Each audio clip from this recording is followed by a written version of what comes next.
Tunaingia vijijini, mijini na hata jijini kukuletea taarifa mchana kutwa. Usiku tunaketi kitako, tunadadavua tukichanganua taarifa na makala muhimu yanayokuhusu wewe na familia yako. Ungana na Bernard Ngozi kwenye Open Forum Political Show kuanzia saa 4 usiku hadi dakika zake kila siku ya wiki kwenye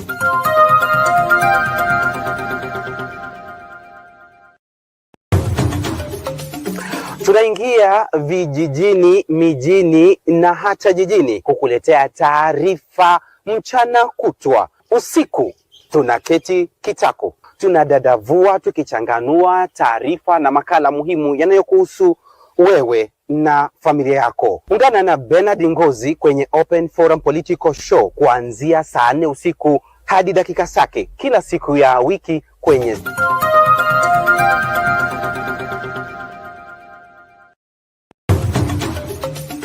tunaingia vijijini, mijini. Tonight, the show that gives you an opportunity to air what you feel and think about the latest development on our political front. Well, a lot is taking place so fast. Therefore, everybody must work hard to stay on the cutting edge as far as making sense of our politics is concerned, and of course, remaining on top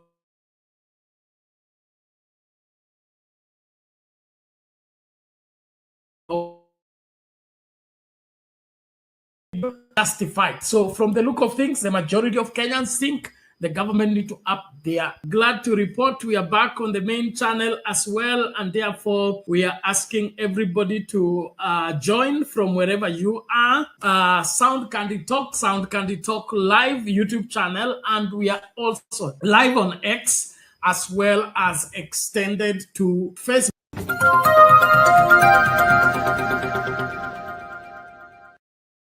Tonight, the show that gives you an opportunity to air what you feel and think about the latest development on our political front. Well, a lot is taking place so fast. Therefore, everybody must work hard to stay on the cutting edge as far as making sense of our politics is concerned, and of course, remaining on top of all matters. Tonight, this is Sound Candid Talk live. 72 people have cast their vote already, and only 42 have liked the video. Justified. So from the look of things, the majority of Kenyans think the government need to up their. Glad to report we are back on the main channel as well, and therefore we are asking everybody to join from wherever you are. Sound Candid Talk, Sound Candid Talk live YouTube channel.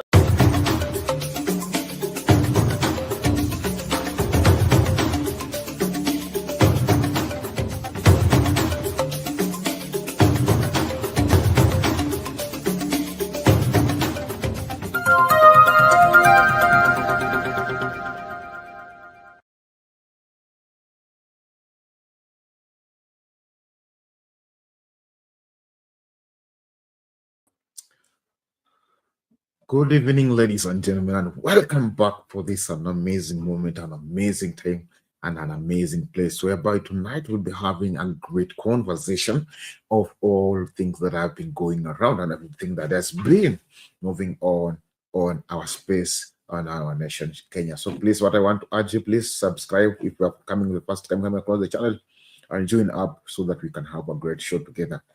And what's up to it?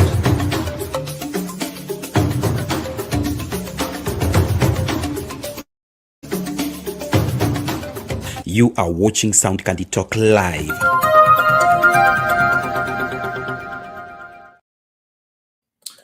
Welcome back on our live lineup. Tonight we're having a lot that is cooking, and we're having a lot more that is getting hotter and hotter, whereby tonight I'll be taking you with the briefings that are going on inside our nation, so that we can be together on the same page, and we can have also the same content, the same agreement, and the same page, whereby we will be discussing everything that has been coming out throughout the night. So I want to welcome you all. Feel free and feel being part and parcel of this, as we are having the great conversation tonight. Because on tonight on board, we're still checking about the story of our president speaking on the speech today. Apart from that one, we'll be checking also another story that has been hitting the headlines on about the people still crying for justice because of their beloved ones who were shot to death. Apart from that one, we'll also be checking the story that is hitting the headlines, whereby we see another man called Mbugui uh, was one of the people that has been accused that to fund those people who are goons to come and demonstrate. Apart from that one, also we have seen another things that have been going on, the evidence being collected and another things being raising up, and also be checking out the Rigi G speech today, saying that you will hear President framing other people on one or two things. Apart from that one, I'll be checking also another in raising up issues, and today on our segment tutakuwa na segment ambayo inaitwa in our politics, and tutakuwa nasema kivumbi cha siasa. So we'll be checking out all that later, but for now we will be checking more details to what has been raising up. And for tonight we'll be starting up with the stories that have been hitting on our headlines tonight. And one of the stories that have been hitting on that tonight is the story of those people who were killed, which since the Mandamana began last year. Right now the number of people is raising up to 115. That is the statistic right now, but we are not sure if they are the correct right number. Do you feel the number that are being said that of the people who died is 115? Do you feel is it true or is it lie? So that's the question that we'll be checking out on today, and I will want to hear from you on the comment sections too. Please put your comment section so that your comment on the comment section so that we can move on together and we can have the conversation also together as we are moving on swiftly. I want to welcome you all. Feel free, feel part and parcel of this. Today we didn't pull the poll question, but the question is on the comment section of our tonight poll question today. So you are free to contribute to the question because the question is on the comment section, and it is good so that also everyone can get to it. Just respond accordingly, respond to your understanding, response to your level of understanding or the way you feel towards it. Tonight we're not having the poll question, but the question for the poll question is on the comment section. Just read it and give me your answer. And also please don't forget about the question I've been asking. Do you feel the number that the government are giving out, which is 115, at the exact number that people who are dead, or do you think there are more, or do you think there are less? And give me the reason why do you think so. It will be good so that I can also be listening to you. For those who are joining up the studio, join up as early as possible so that we can have the great conversation together and we can be moving on swiftly together before the day ends. Because right now in Nairobi, the weather is so cold. We are moving on to winter, and so everyone, every place and everywhere, the weather is so much cold. So I want to welcome you so that we can have this together and we can keep the warmth together as even we're having the discussion tonight, because tonight and now we will have a discussion that will bring alignment and will bring a change to our nation. So I want to welcome you all. Feel free and feel part and parcel of this as even we're beginning up the journey to walk to this today's show. I know a lot more will be speak and a lot more will be communicated, and a lot more people will speak it on the comment section and on other parts. But what I want to you is I want to welcome you all. Feel free and feel part and parcel of this as we've been moving together. Okay, I want our main question, Paul, or on our business tonight. We're seeing the cash of 200 million business loss, and also the death of the people who still rising up, coming up to 32. Also seeing the MP John Mukunji also being remanded also because of the story of Mandamano. So I'll be checking out more details to it, and want to ask you, please invite somebody to join with and being part and parcel of this as even we are moving on. So if you're in TikTok, they will forgive me. I'm not live on TikTok today, but tomorrow we'll sort it out to make sure that everything goes to alignment to it. So what I want to ask you is please welcome and feel free and feel part and parcel of this as we are moving on swiftly, and even we are moving on to make sure that our nation goes to a better and a good place every time and every moment we speak all things out. So I want to begin up with one of the stories that is hitting up on my desk, and this is the story that is hitting up on my desk.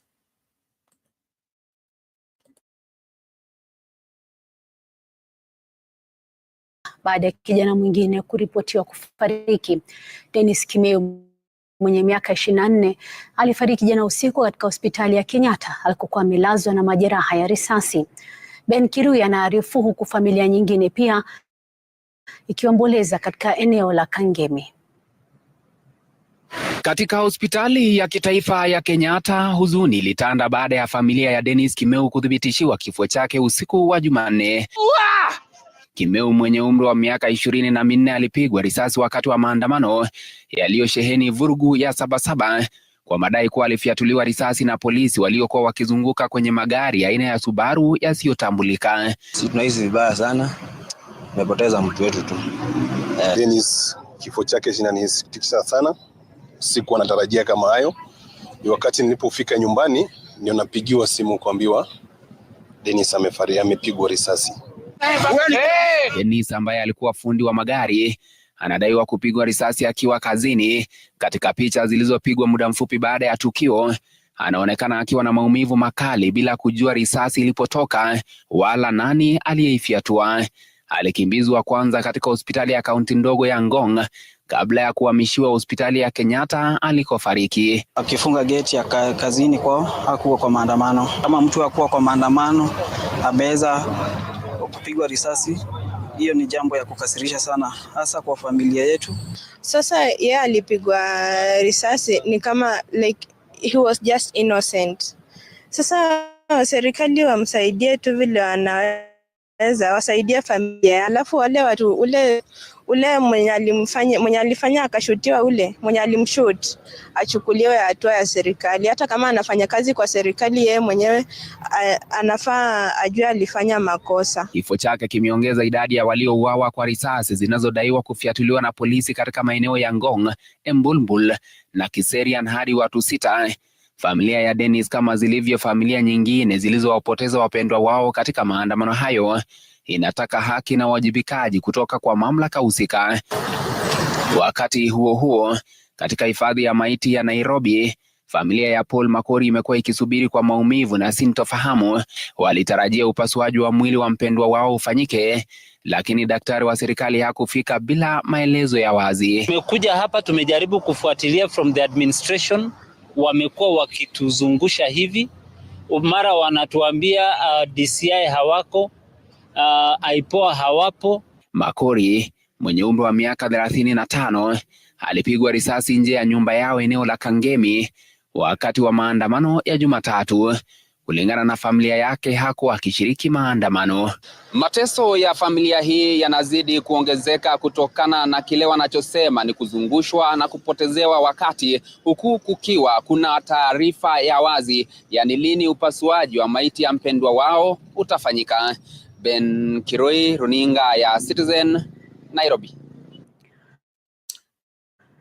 This is what happened all about that.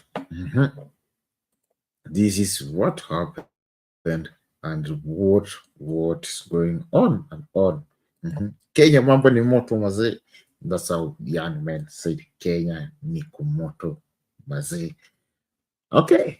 As you know, dropping that case down, let us check out this. This is also another one. Hitting the headlines. Okay. I don't it's so sad because it seems like something else is going on, which is not with the one that we are seeing. But let us check out this.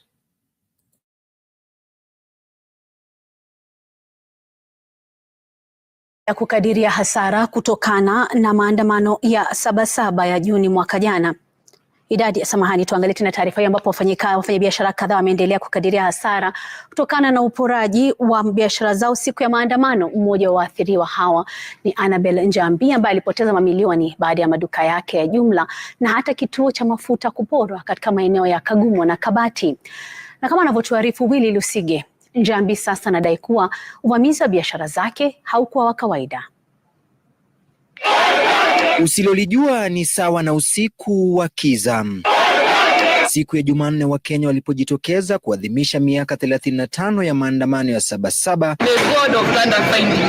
Annabel Njambi hakujua maandamano ya siku hiyo yangekuwa mwisho wa biashara zake kadhaa ikiwemo maduka matatu ya jumla ya county supermarkets. They started with Kabati where they destroyed the whole shop and actually put it on fire. They came to Kenon and destroyed my shop. At the same time, there were other goons in Kagio and Kagumo who also did the same and destroyed my shops completely.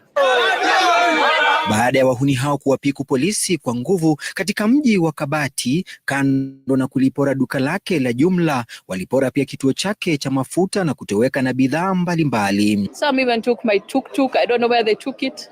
So the gas cylinders. Wafanyikazi 300 waliokuwa wanafanya kazi katika maduka hayo sasa wakisalia bila ajira. In terms of shillings, we have lost 200 million because some of our buildings are completely damaged. And then we have the looting, the shelves, some carried the shelves. Akisema kuwa wahuni hao na waporaji walilenga maduka yake kimahususi, Annabel anadai kulikuwa na mtu aliyelenga biashara zake. This was not a demonstration. This was somebody who wanted to put me down. I'm not the only supermarket, but they only targeted my supermarket. Why? For example, in Keno, I'm not even the first one on the entrance. They left the first supermarket and came to me. And they were going around.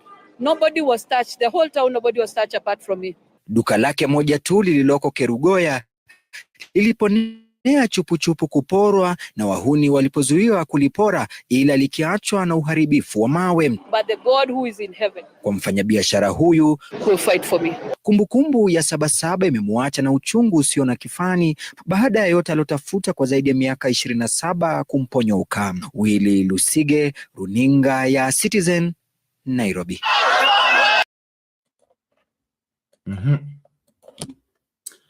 That was political business damaging. And tunaona hapo mama analia, anasema kwamba biashara yangu ilikuwa sawa. What I've been gathering for more than 27 years, 26 years, he sees all of it scrambling to ashes. That mama is so bitter. That mama is so pain.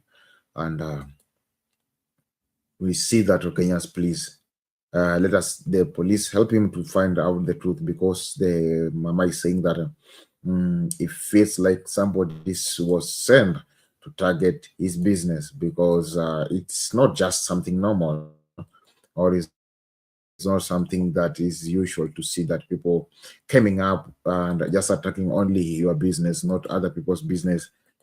Indeed, it's so sad. And then the woman has lost almost everything that he has searched for in this life. So please, let us have the conscience and let us stay on our lanes. Stop destroying people's property. Stop destroying people's things. Please, let us, even if we are demonstrating, let's demonstrate in a good manner. So let us watch out this. Jumla ya watu 115 waliuawa tangu kuanza kwa maandamano ya Gen Z ya Juni mwaka jana. Takwimu hizi zikijumuisha watu 54 waliouawa katika muda wa mwezi mmoja uliopita, wakiwemo waandamanaji wa kumbukumbu ya Juni 25 na Sabasaba. Brenda Wanga anatathmini takwimu hizi na maafa yake. Familia hii inakimbilia maombi kwa wakati huu wa majonzi. Wanajaribu kutafuta faraja huku wakikadiria maafa yaliyowapata Jumatatu. Mmoja wao hayupo nao tena. Mwili wa Edwin Ndamberi mwenye umri wa miaka 24 umelazwa katika chumba cha kuhifadhi maiti cha Kerugoya siku 2 baada ya kupigwa risasi na polisi. Binamuye alikuwepo wakati risasi ilipopenya mwilini mwa Edwin. Alikuwa amesimama hapo, then polisi wakaanza kurusha tear gas.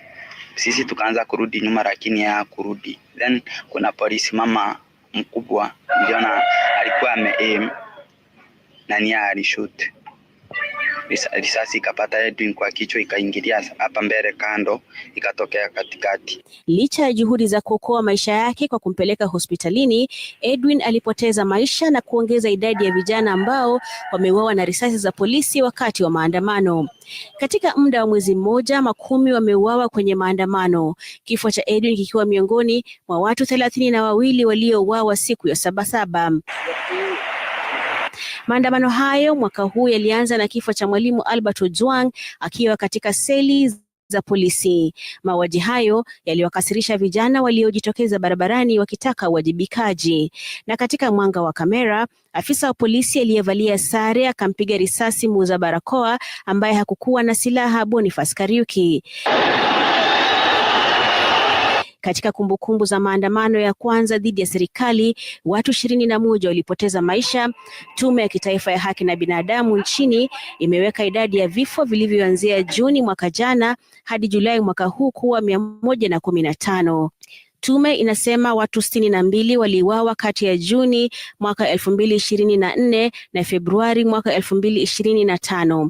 Wengine 21 walipoteza maisha yao wakati wa maandamano ya Juni 25 mwaka huu, huku 32 wakiuawa Jumatatu siku ya Sabasaba. Tangu kurudi nimengoja mtoto, nikapigiwa simu, angalia watoto, maisha ni mbaya, baba yako nyumbani. Akanipigia simu, angalia watoto wote wako. Mama alimshoot, hakuona maisha ya huyu, kwani huyo mama ajui uchungu wa mwana. Uchunguzi wa wengi waliouawa ukionyesha kwamba majeraha ya risasi na nguvu kuwa sababu kuu za vifo. Zaidi ya Wakenya 1000 pia waliwachwa na majeraha. Brenda Wanga, Runinga ya Citizen. That's what is going on. Oh, that's what is happening to also. There's people saying that they are lost. They have lost their beloved ones because of the bad chaotics, that everything that is moving on, because everything is just on it and everything's running faster more than what Kenyans can participate to or what Kenyans are expecting. So as we have been checking all these and all of this, we are seeing that there's a lot that is happening and Kenyans are trying to withstand it. Others Kenyans are trying to handle it, but they see it comes in intent and it comes with a lot of pressure and with a lot of it. So we're seeing that these are things that Kenyans are suffering.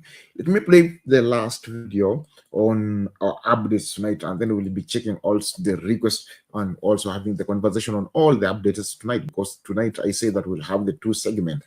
Have the updates tonight, and then we have the rest part whereby we'll be having the analysis of what is getting on our political front. Tunaita kivumbi cha siasa.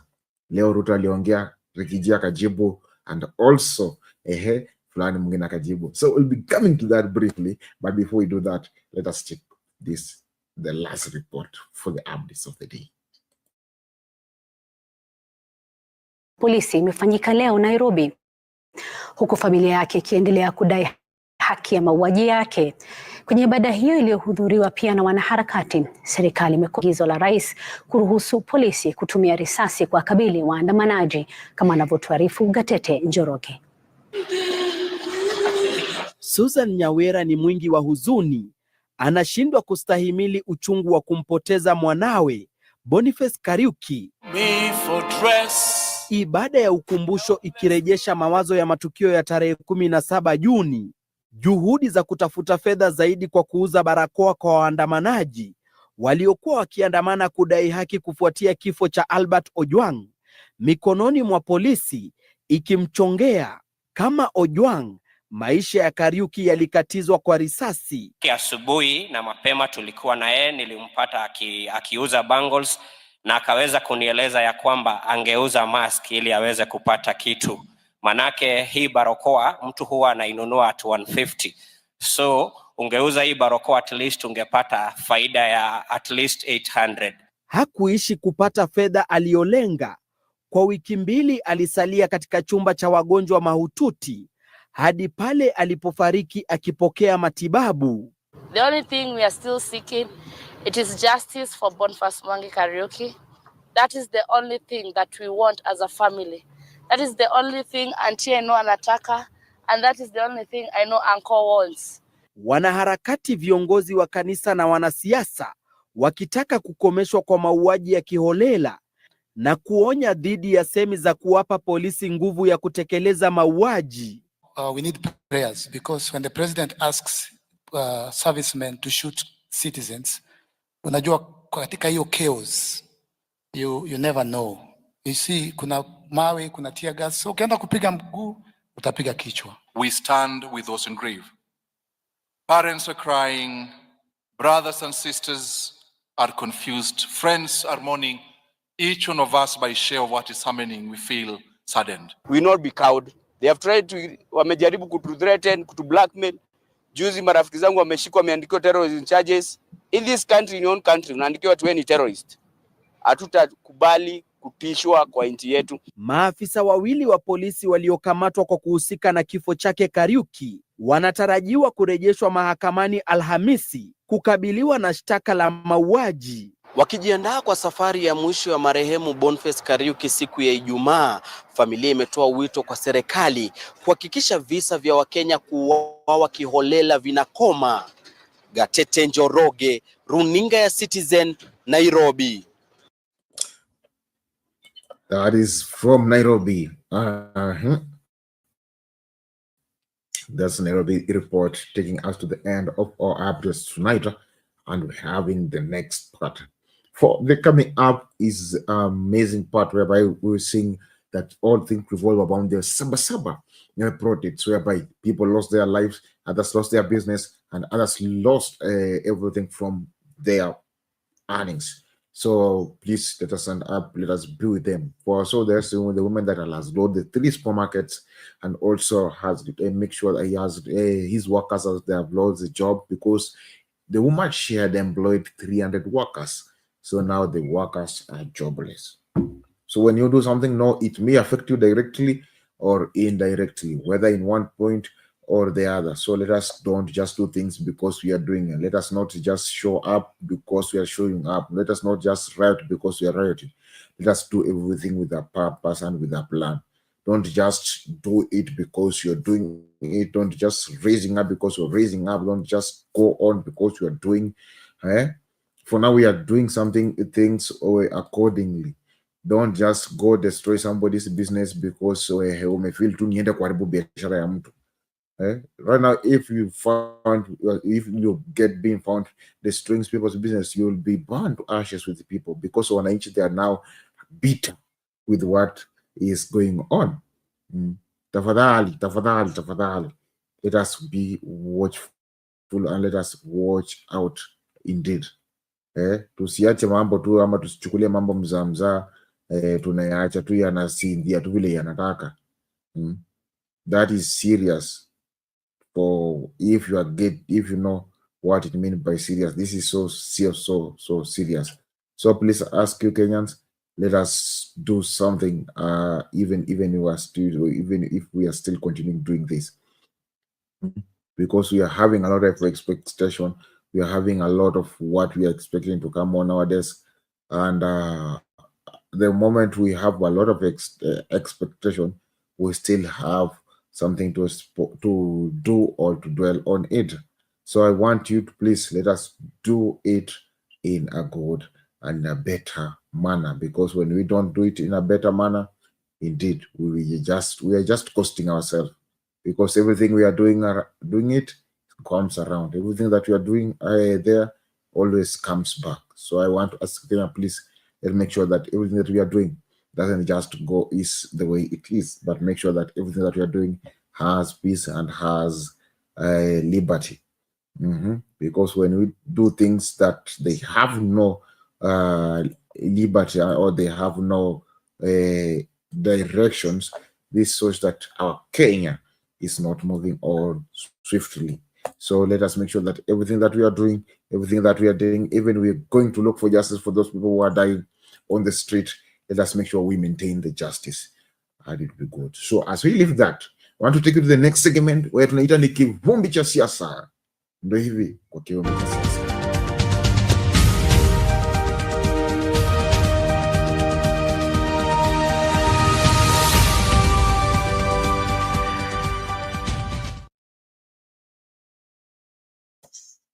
Asante sana kwa kuendelea kuwa nasi. Mbunge wa Manyata Gitonga Mukunji na washukiwa wengine wawili watasalia korokoroni kwa usiku mwingine hii leo. Hii ni baada ya upande wa mashtaka kutaka kuwazuilia kwa siku 14 zaidi kukamilisha uchunguzi wao. Uamuzi wa endapo watazuiliwa kwa muda zaidi au la utatolewa hapo kesho. Watatu hawa wanakabiliwa na mashtaka ya ugaidi. Awali afisa mkuu wa uchunguzi alijipata kwenye njia panda na mawakili wa washukiwa kuhusu ombi la kuwazuilia washukiwa hao.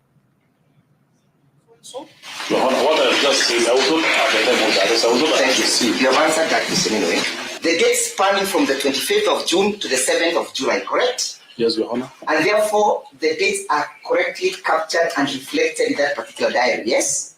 Yes, Your Honor. Did you extract it? To 7th of July, correct? Have you annexed the extracts of the names or the amounts that were paid? So motion dated 8th July will be heard tomorrow, which is 10th. I do not indicate a time at 9 a.m.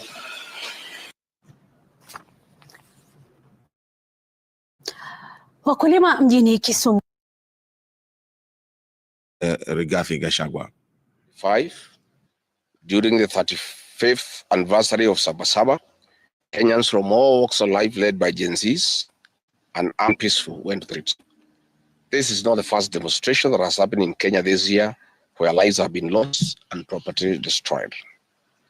Unbeknown to these peaceful demonstrators, the tired regime of Ruto had a well-organized state-sponsored military in cohort with the police and other state security agencies to maim, kill and destroy property and blame it on the Kikuyu community and specific leaders who are perceived unfriendly to this killer regime.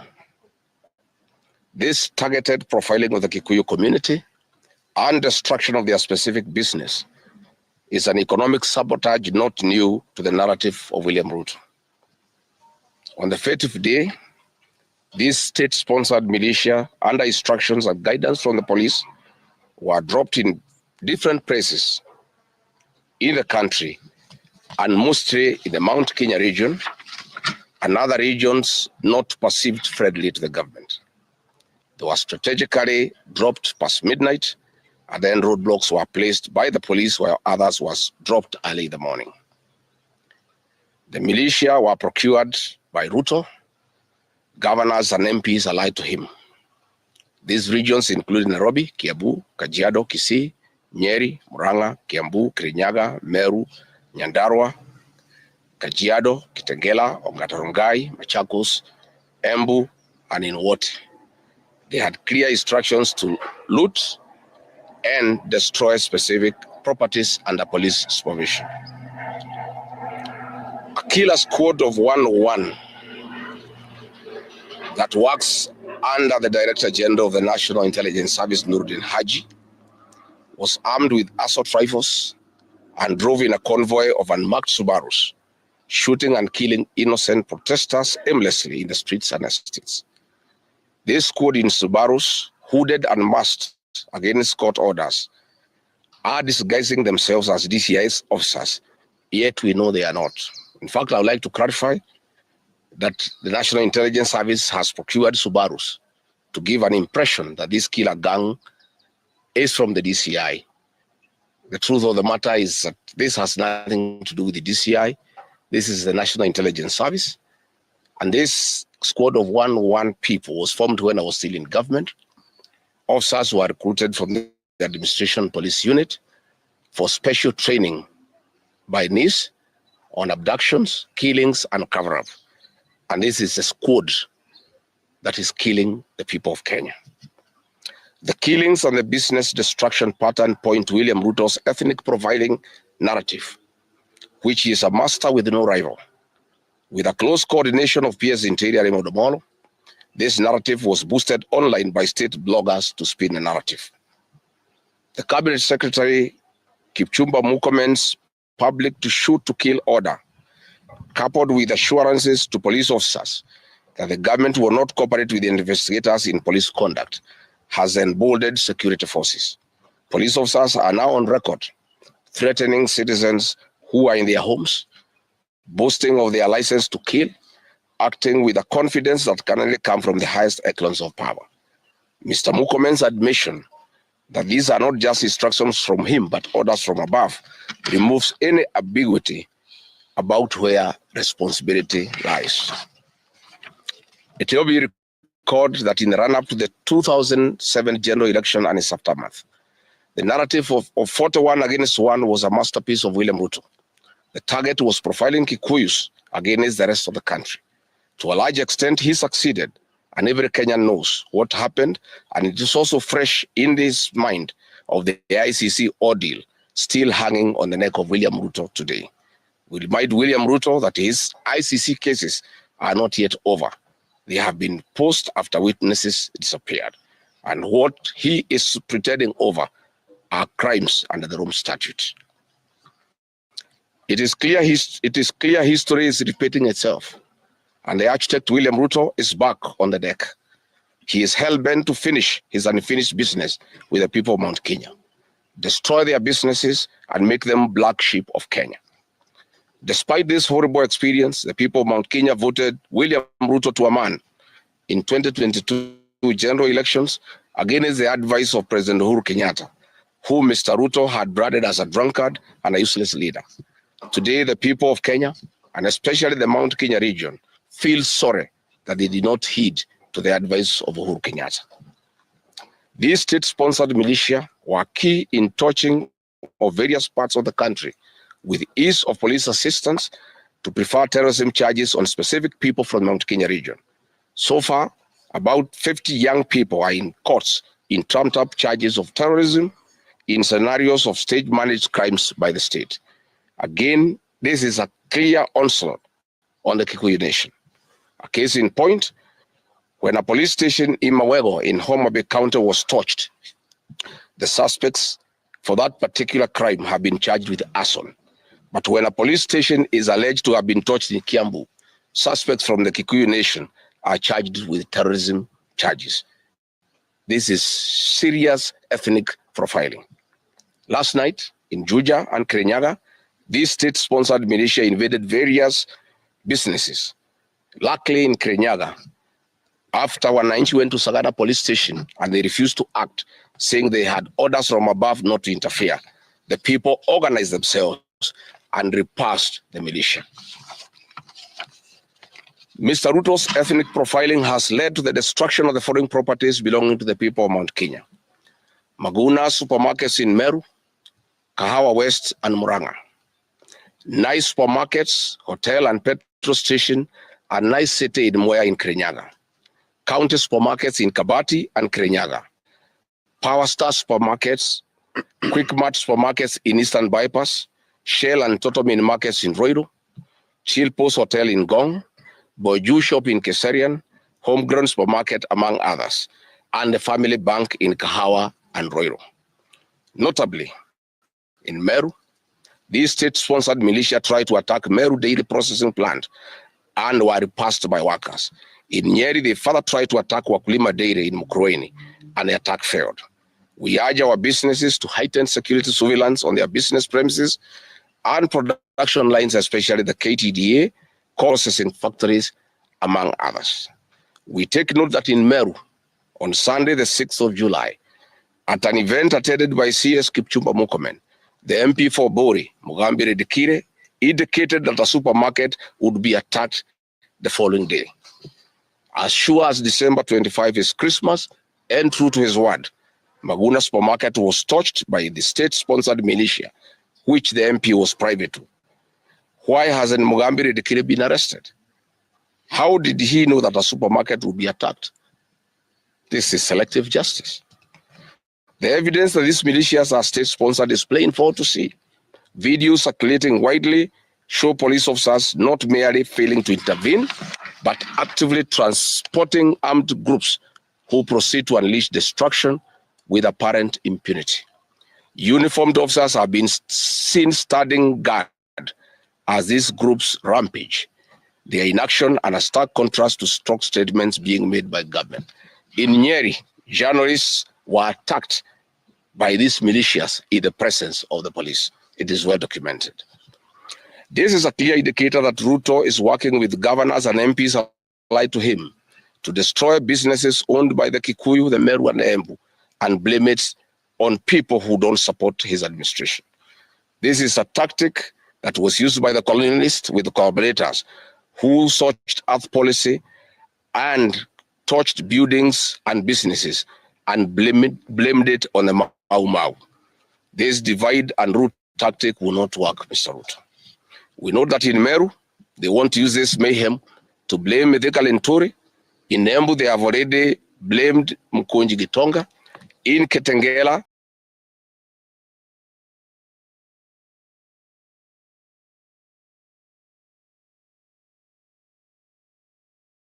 Kagusha. And in Kirinyaga, they are targeting Senator Murango. We want to remind President Ruto that it is not the Kikuyus who want him out of office. It is the entire people of Kenya.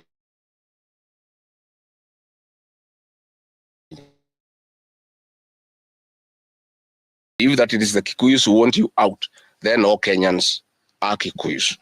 I want to thank the people of Kenya for standing out against this tribal profiling of the Kikuyu. The people of Kenya yesterday did wonderful by saying that the Kikuyus should not be profiled. This morning, I've seen Ruto quivering and wailing in uncontrollable anger. Mr. Ruto, excessive anger is not a solution. I want, with a lot of humility, to advise you to stop being angry. That will not help. You need to know what you need to do because you have not been listening to the people of Kenya. The people of Kenya are more angry than you are. They are angry because you have overtaxed them. There is wanton corruption. There is abductions and extrajudicial killings.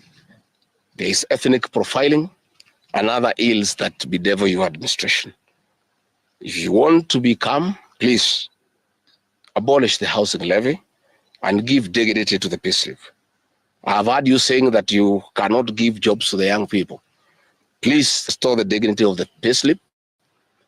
Restore the capacity of the middle class. The middle class will give jobs to these young people. Stop killing and profiling the young people. Listen to them.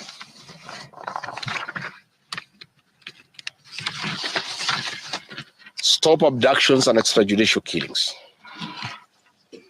Abolish, disband the killer squad of 101 officers at Anudin Haji. Give hustlers the jobs that you promised them. Mr. William Ruto, you are the one who promised. You cannot cry today that you have no solution, saying that other presidents have not been able to do it. You are the one who promised these young people. Stop police brutality. Stop abductions and illegal detentions. Get the hustlers from the bottom of the economic pyramid, as you promised. Yes, Mr. President, we agree there were other presidents before you, as you have rightly stated, and true, they never went through what you are experiencing today. May it please you to know that the reason why Kenyans rarely had problems with them, Mwai Kibaki and Uhuru Kenyatta were guided by the Constitution and the rule of law. They did not capture our constitutional institutions to work for them, instead of working for Kenyans. They never killed children. They never attempted to build churches in State House. They never organized militias to destroy people's property and kill them. That is why you have a problem. And we also want to remind you that Mwai Kibaki had a difficult time from you, William Ruto. Videos are everywhere. You cannot say that Mwai Kibaki did not face resistance. It's on record that you gave hell to President Kenyatta for 5 years. So it is hypocritical for you to allege that Mwai Kibaki and Uhuru Kenyatta had a very easy time. Most of the problems Mwai Kibaki and Uhuru Kenyatta had came from yourself, and it's on record. We want to advise you that the one-term movement is not getting you out of power outside the Constitution. Mr. President, nobody wants to throw you. Nobody wants to overthrow your government. Nobody wants you out of power through unconstitutional means. Mr. President, I and the people we work with are on record We want to remove you from State House through the ballot in 2027. This narrative you are creating that there is an attempt to overthrow your government is for you to have the opportunity to use the Terrorism Act to profile communities and to persecute leaders who are opposed to your administration. Please relax. We want you to serve your one term. Nobody wants you out of government, and constitutionally, nobody has any plan to overthrow your administration, Mr. President. We want to face you on the ballot in August 2027. So just relax and stop crying wolf that anybody wants you out of office unconstitutionally.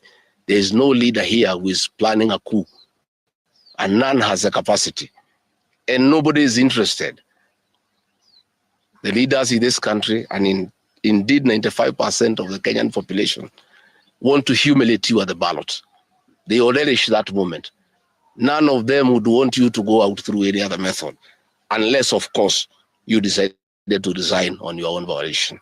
So please stop creating this narrative. This narrative is to enable you to use anti-terrorism law to persecute leaders and to persecute the Kikuyu community. If you speak out online, Mr. President, you want to use the Terrorism Act to harass people. If you dare challenge your administration, you want to use it to deal with people who are opposed to your administration. My fellow Kenyans, let us not be deceived.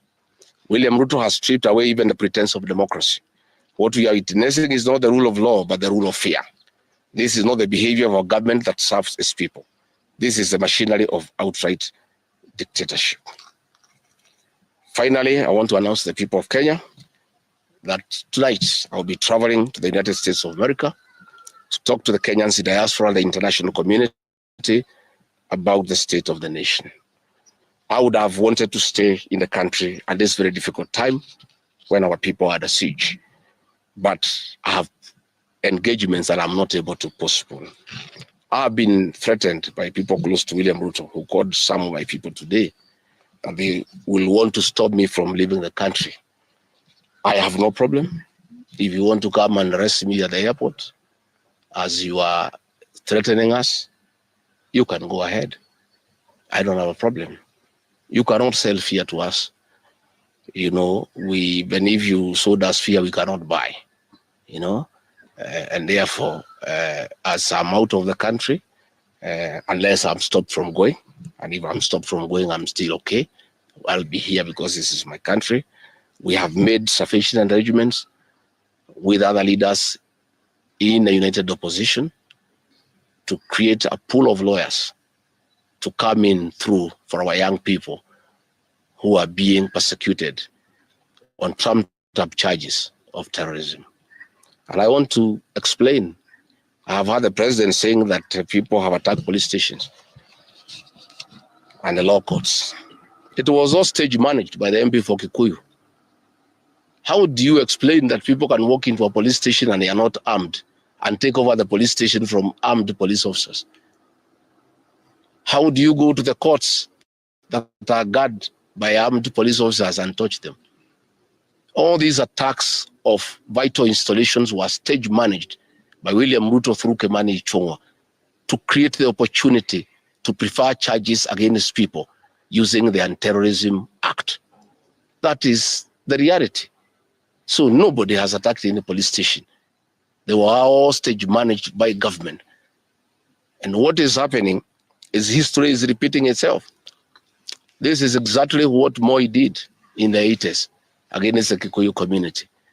After the abortive 1982 coup, he used sedition laws and the clandestine Kenya movement to profile the community and hold people into court, and they'll be taken by Bernard Chunga after 5 p.m. This is history repeating itself. I want to ask our people to be calm, to be cautious, and to be strong. I want to appeal to our young people, the Gen Zs. Looking at the scenario of what is happening and what William Ruto has planned, I want to ask my children, my sons and daughters, to consider applying the next onslaught against President William Ruto by getting IDs and registering as voters so that they can deal with William Ruto on the ballot. Because I fear for them. Anytime they go out to the streets, they are killed like chicken. I would like to preserve to us these children. We would like to live with them. We would like to see them grow. And when we look at the desperation of William Ruto, yourself, and it's on record. We want to advise you that the one-term movement is not getting you out of power outside the Constitution pyramid, as you promised. Yes, Mr. President, we agree there were presidents before you, as you have rightly stated. Until they never went through what you are experiencing today. May it please you to know that the reason why Kenyans in Kirinyaga, they are targeting Senator Murango. We want to remind concerning the recent anti-government protest, and in a charged reaction to the recent events around the Sabasaba protest that saw the killing of at least 31 Kenyans, President William Ruto today spoke tough, saying enough is enough. The president claimed that there is an attempt by the opposition to overthrow his government, saying he will go after alleged coup plotters who he did not name. The president, who spoke in Nairobi, also issued a shoot-in-the-leg order to the police to deal with the looters destroying property during demonstrations. Emmanuel Tor reports. 2 days after the deadly Sabasaba protests that led to the death of 31 Kenyans, a visibly charged President William Ruto alleged the events of July 7th protests were part of a plot to bring down his government. Kwanza niliona ati wanasema ati sasa hawatangojea 2027 ati tupige kura. Ati wanataka kupanga fujo. Ati wapange maandamano. Ati wachome mali ya watu. Ati walete maafa Kenya. Ati ndio wapindue serikali ya Kenya kabla ya 2027. Mimi nataka niwaambie wajaribu. Watajua hawajui. Kenya ni nchi ya demokrasia. Hamuwezi kutuambia ya kwamba mnaweza kupanga fujo ati mpindue serikali ya Kenya. Tafuteni vizuri. The president lamented that his critics had not treated him the same way they treated his predecessors. Hii fujo yote wananiletea. Mbona hawakuletea Kibaki? Mbona hawakuletea Uhuru? Mimi nimenyamaza, mimi nimewavumilia, lakini mahali imefika.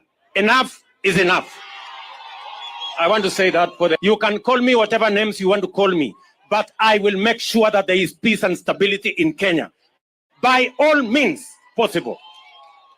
Sio kama tunaelewana, my friends. Hapana. Hii kuchoma mali ya wananchi itakoma. Without elaborating, President Ruto vowed to pursue those who sponsored, planned and executed Monday's violent protests. Watachukuliwa hatua ya sheria na wote watafungwa. Na wao viongozi wao, we are coming after you. You cannot sponsor violence in the Republic of Kenya and expect to go scot-free. And giving instructions to police, President Ruto issued a rare shoot-on-the-leg order. Mtu ambaye anachukua moto, anaenda kuchoma biashara ya mtu. Anaenda kuchoma mali ya watu wengine. Mtu kama huyo apigwe risasi miguu, aende hospitali, akienda kotini. Yes. Yeah. Wasimuue lakini wapige hii miguu ivunjike ndio aende kotini, aende hospitali, akienda kotini. The president then turned to arsonists who have been targeting police stations. Those who attack our police, those who attack our security men and women, those who attack our security installations, including police stations, that is a declaration of war. That is terrorism. We are going to deal with you firmly. The president, however, steered clear of the 31 Sabasaba deaths reported by the Kenya National Commission on Human Rights. The commission had pointed fingers at the police for extrajudicial killings. Emmanuel Tor, Citizen TV, Nairobi. Let's now cross borders to the United States of America.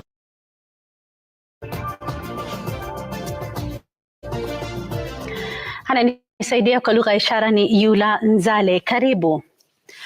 Rais William Ruto sasa anasema maandamano ya Sabasaba yalikuwa majaribio ya kupindua serikali yake, akisema wote waliohusika kuwachochea waandamanaji watakamatwa na kufungwa.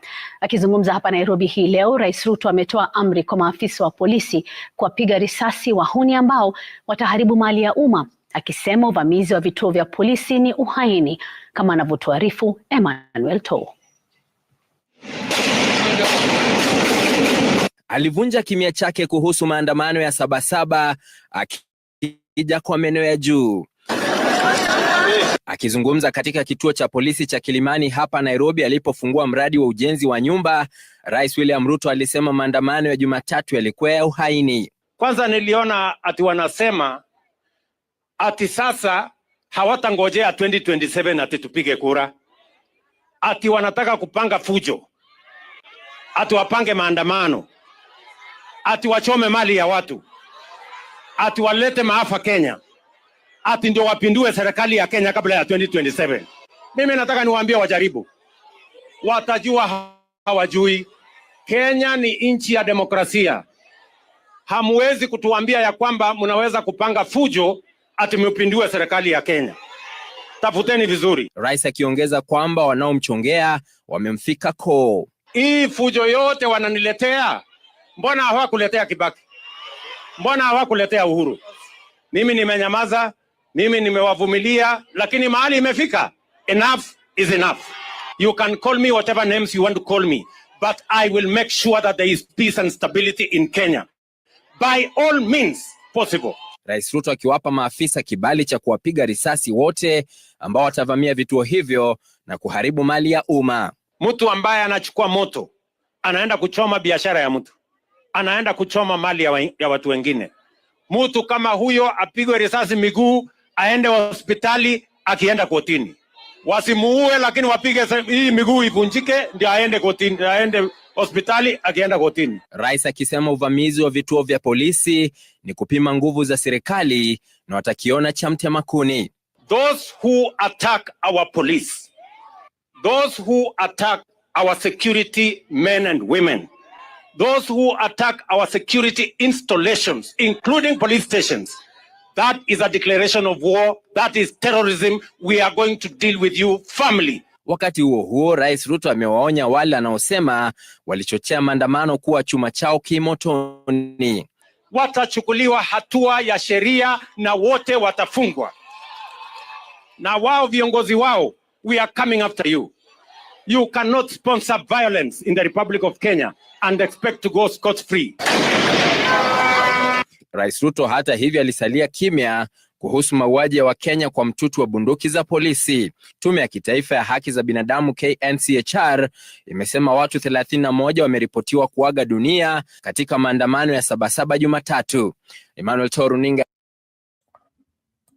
Nairobi.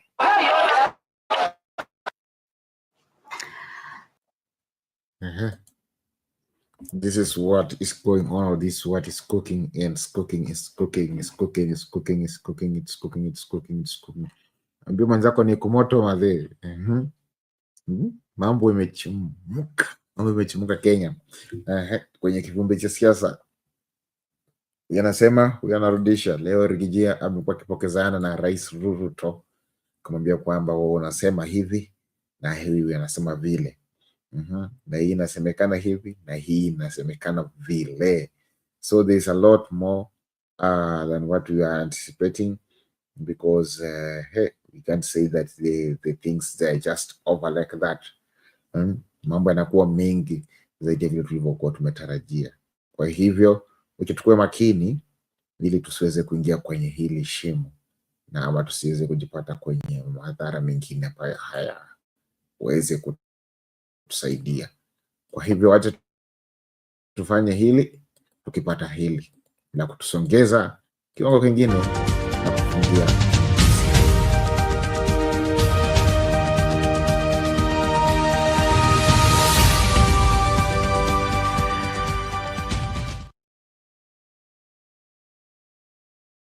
Welcome back and thanks for staying with us. This is JKL.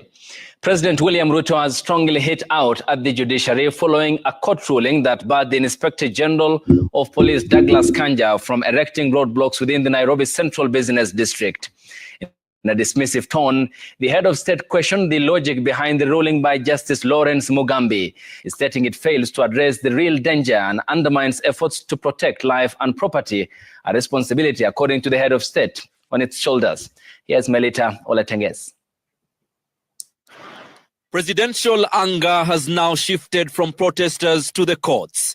President William Ruto openly criticized a ruling by Justice Lawrence Mugambi, which declared recent police blockade around Nairobi City unconstitutional, including the setting up of roadblocks and the use of force to deter protesters. Ati kuna mtu kotini amesema ati Inspector General ya police asiweke roadblock, ati asitumie tear gas, asitumie water cannon kuprotect mali na maisha ya Wakenya wengine. Na huyo mwenye anasema hiyo, kwake kuna askari wanamchunga, kwa gari yake iko askari anamuendesha. The court found that on Monday, July 7th, police roadblocks and barricades across the CBD infringed on Kenyans' rights to movement, assembly, and protest rights protected under Articles 37 and 39 of the Constitution. The case was filed by the Katiba Institute, which argued that the police actions on Saba Saba amounted to an unlawful suspension of fundamental rights under Article 23 of the Constitution by setting up roadblocks on major routes into the CBD, effectively shutting down access. In his ruling, Justice Lawrence Mugambi stated, the barbed wires, barricades, and police blocks blocking citizens from accessing the Central Business District and its streets must be removed, save for a reasonable and limited perimeter around protected areas. While police claimed the measures were meant to control Saba Saba protests, the court termed the response excessive and unjustified. But President Ruto insists the judiciary is out of touch with the reality on the ground. There is a reason why there is a roadblock. There is a reason why police have tear gas. There is a reason why water cannons are there. They are supposed to be used to protect the lives and property of other Kenyans when they are in danger. Justice Mugambi also ordered the immediate removal of all barbed wire, barricades, and roadblocks deemed to be illegally restricting access to the CBD. Melita Oletenges, Citizen TV. Manyata Lomeka Gitonga Mukunji. The case against former Mungeki leader Maina Njenga has been terminated. The matter, which was before the Makadara Law Courts, came to a conclusion after all the charges against Njenga were withdrawn by the Director of Public Prosecutions. Njenga, who spoke afterwards outside the court, said the case against him was politically motivated. The X will be released back to the first accused person, and the cash bail will be refunded to the depositors in this case. Mawakili wote ambao tumekuwa nao wamefanya kesi mzuri sana mpaka ikafika wakati ushahidi ukakosa, ikawa sasa lazima kesi iondoke. Unanielewa? Kwa sababu hata mwanzo haikuwa kesi, ni mchezo ilikuwa. Unanielewa? Police in the county of Nyamira. Unanielewa? Nyamira have launched investigations into burning of a police station in Nyamira. Angry youth are said to have raided Itibo police station and set it on fire after 19-year-old boy was shot by authorities. Crispin Otieno with the latest from Nyamira County. These were scenes at the Itibo police post where an officer was captured sifting through burnt documents, the aftermath of an arson attack by angry youth. The police post now lies in ruins with property worth millions of shillings destroyed, including this occurrence book. The attack on the police station was prompted by the killing of one of the residents at Itibo Market, who was among demonstrators protesting poor state of roads in the region. A few kilometers away, we meet a family in grief, struggling to come to terms with the laws. Tulikuwa jana maandamano ya parapara. Hiyo kijana ameliwa, walikuwa na yeye askari lopa, walikuwa wamesikana na yeye pamoja, walikuwa wanaongea vizuri na yeye. Sasa ndio wanaongea, wakafika kwa police station, ndio nilisikia shooting, nikatoroka tena, nikarudi hivi nikapata amelala chini. Sasa niliitwa tu ati kijana yako amekufa, amepigwa risasi. Sasa mimi nataka kuomba serikali nisaidie, usaidizi na kwa hiyo askari ambaye alipiga hiyo kijana risasi, aulize ni nini, kwa nini alipiga hiyo risasi. Hiyo ni kijana yangu kinapigwa risasi. Na yeye kijana ni anisaidia kwa maana niko na ugonjwa 3. Sasa hiyo ni mtoto anasaidia saidi. The family describes Brian as a pillar, a life taken by a single bullet that shattered many dreams. Chambo lenye wafanya waandamane, wako na shida ya barabara yao imeharibika, ya kuingia institute na ya kutoka Tombe mpaka institute huko Ekerubogetai. Sasa ndipo hao watoto walikuja wakaanza kukimbiza watu, wakaanza kubomoa vitu. Authorities say a manhunt is underway to identify and arrest those responsible for the attack on the police station, even as the community demands for justice for Brian. Crispin Otieno, Citizen TV. And Jeff is on the bench with CS Adam Duale. All right.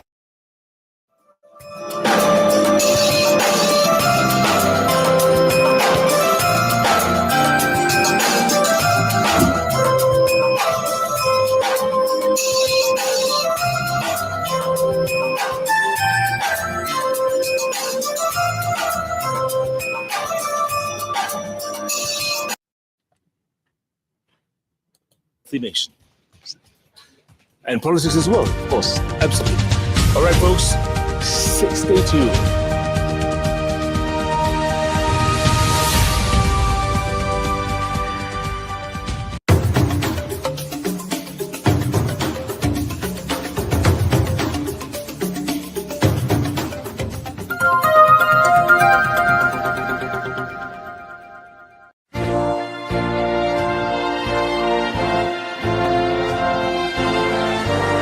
Marriage is one of life's most monumental decisions. It's not just about the wedding day or the ring, it's about committing your heart, mind, and soul to a lifelong partnership. But here's the big question. Are you really ready? Introducing Are You Marriage Ready? By Bernard Ngozi, a transformative ebook designed to guide you in building a successful and fulfilling union. This essential resource delves deep into personal growth, compatibility assessment, and the true meaning of marriage beyond the fairy tale. Learn how to reflect on your values, develop emotional resilience, and evaluate your relationship to ensure compatibility. This book opened my eyes to areas I needed to work on and helped me see my relationship in a new light. Jessica M. Available now for just $5. Are You Marriage Ready? Is accessible on all major platforms. Don't miss this opportunity to prepare yourself for one of life's most beautiful journeys. Follow the link in the description below to download your copy now. Empower your future. Embrace a fulfilling marriage now.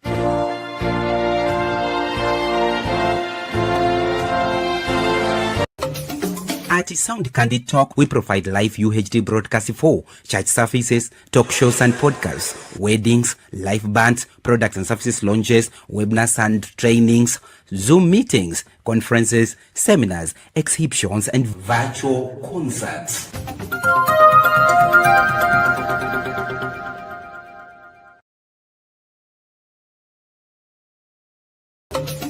At Sound Candid Talk, we provide tonight. The show that gives you an opportunity to air what you feel and think about the latest development on our political front. Well, a lot is taking place so fast. Therefore, everybody must work hard to stay on the cutting edge as far as making sense of our politics is concerned, and of course, remaining on top of all matters. Tonight. This is Sound Candid Talk Live. 72 people have cast their vote already, and only 42 have liked the video, justified. So from the look of things, the majority of Kenyans think The government need to up there. Glad to report we are back on the main channel as well, and therefore we are asking everybody to join from wherever you are. Sound Candid Talk live YouTube channel, and we are also live on X as well as extended to Facebook.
You are watching Sound Candid Talk live.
Deliver blood to a relative. I mean, to donate blood takes maximum 2 hours. Then somebody is claiming that you are an inpatient. And you spend the night, or they make you spend the night, or No, you walked and left, but in the claim system, so they think it is all the NHIF. the system picks them. You'll find a situation where you are admitted, I'll give you as an example, Jeff, in Nairobi hospital or in other hospital. Yeah. You are treated for 5 days. But you check out, but they leave the system on and they claim Jeff for 30 days. So last week, after closing all these, because the system is now growing, we're introducing codes that will bar fraud. Because every licensed facility, public, private, faith-based, there is the indication of their bed capacity. Okay? Yeah. A good example is Kenyatta National Hospital. Outside their private wing, the normal wards, they have 1,800 bed capacity. And there's no one day they will be 100%. So what the people do is, the Kenyans who sleep on the floor, the Kenyans who share beds, they charge 3 beds. So the one even who sleeps on that cold floor, they expect NHIVs to pay for a bed. So I have said, if you have, you know, for the first time, I will introduce and make it mandatory that the patient dignity supersedes anything else. And I asked leaders, members of parliament, I asked them a moral question. Do you want your wife, your sister, your mother to sleep on the floor? They said, never. Then I said, your voters should also not sleep on the floor. Patient's dignity comes first. And that's why I told you, in Taifa Care, the patient is the boss, not the hospital. So they have gone round, they go to SHA, they go to the Digital Health Agency. Yeah. They go to the regulator, but they're told, go see the minister. Nobody comes to me. Yeah. So I am telling them today, do not waste your time with my staff. This is a decision. We will clean the health care system, and we want to return back the trust, the confidence, and the hope the people of Kenya should have on a fair, equitable, affordable healthcare delivery system. That's why, you see, Jeff, since I went, have you ever heard of any healthcare strikes and disputes? No, not yet. I have posted 6,484 interns, doctors, dentists, pharmacists. KMPU hasn't come? Oh, just call Dr. Atela. He is praising me everywhere. I've also resolved. I paid the CBA money. I have posted, now I'm going to turn in another half month, I'm doing auditing, the UHT, who are demonstrating in the last 8 months. 6.2 billion is now in the budget. From August, they'll be permanent and pensionable. Because for Taifa Care to succeed, for the agenda of the president to succeed, for Kenyans to achieve equitable, affordable, accessible, quality healthcare, the healthcare workforce is a very critical pillar. Absolutely. And they call me the spine doctor. The first they called me the bulldozer, now they're calling me the spine doctor. I don't mind. But I will make sure that I work for the people of Kenya. Yeah. I don't work for the elite. Okay. Speaking of which, there was a patient out of Kisii, in Kisii County, UHC workers. Now, they were promised to be absorbed through permanent and pensionable. Absolutely. Remember? But they were shocked to learn that this will be captured in the next budget, 2026-27. I brought it forward. To it's now been captured. The system will be open on the 15th of July for the budget. They have 6.2 billion. But you know, these UHT staff were employed during the COVID. Some maybe have died. Some have got other jobs.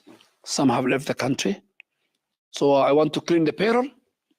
Today we started physical verification of UHT staff in counties, working with the Council of Governors. I mean, my work has been very easy because I have a very good working relationship with the Council of Governors because I believe in devolution and health is devolved.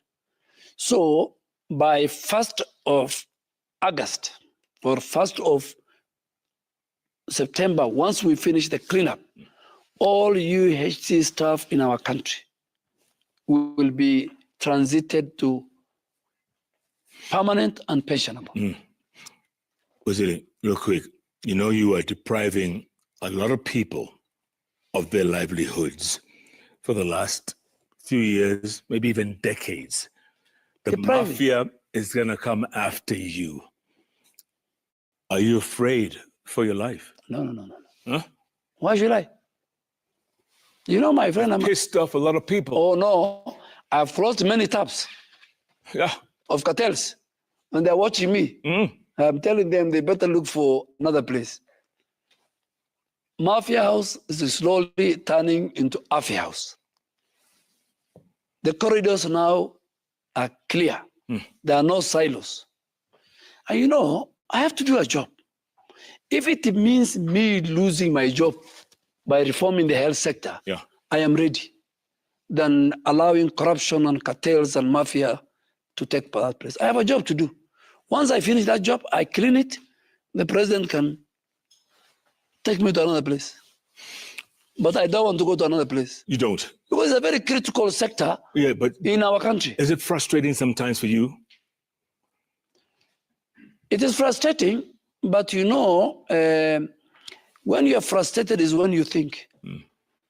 And I am very happy that there are many people who suffered under the influence of these cartels and corruption, who are now ready to work with me and who are saying, Minister, we're ready to show you all the corners. Yes. Many men and women. By the way, the people who work in DHA, in SHA, in the regulator, in KEMSA, from day one. These are the people and the ministry, the Director of Medical Service, the PSS, all of us together, because alone I cannot do.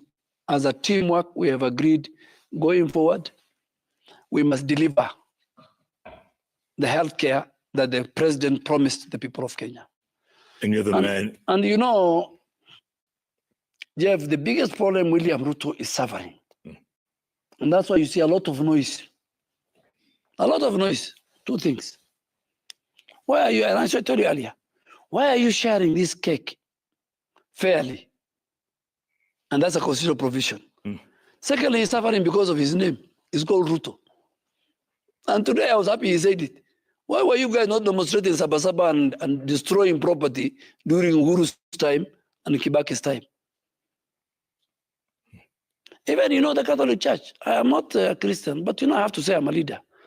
Even the Catholic Church, they were very vibrant during Moi's time.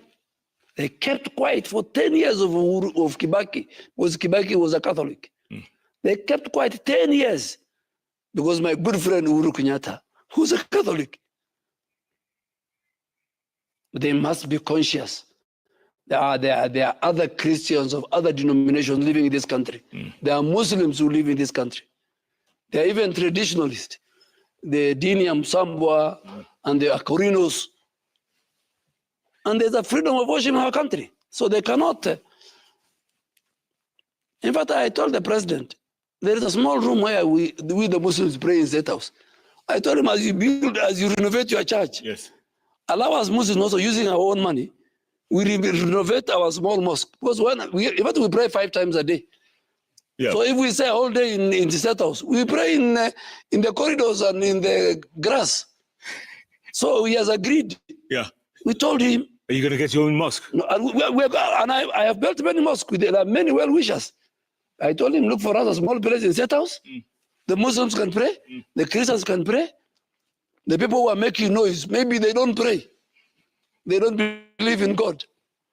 And that is their problem. There was a very big bar.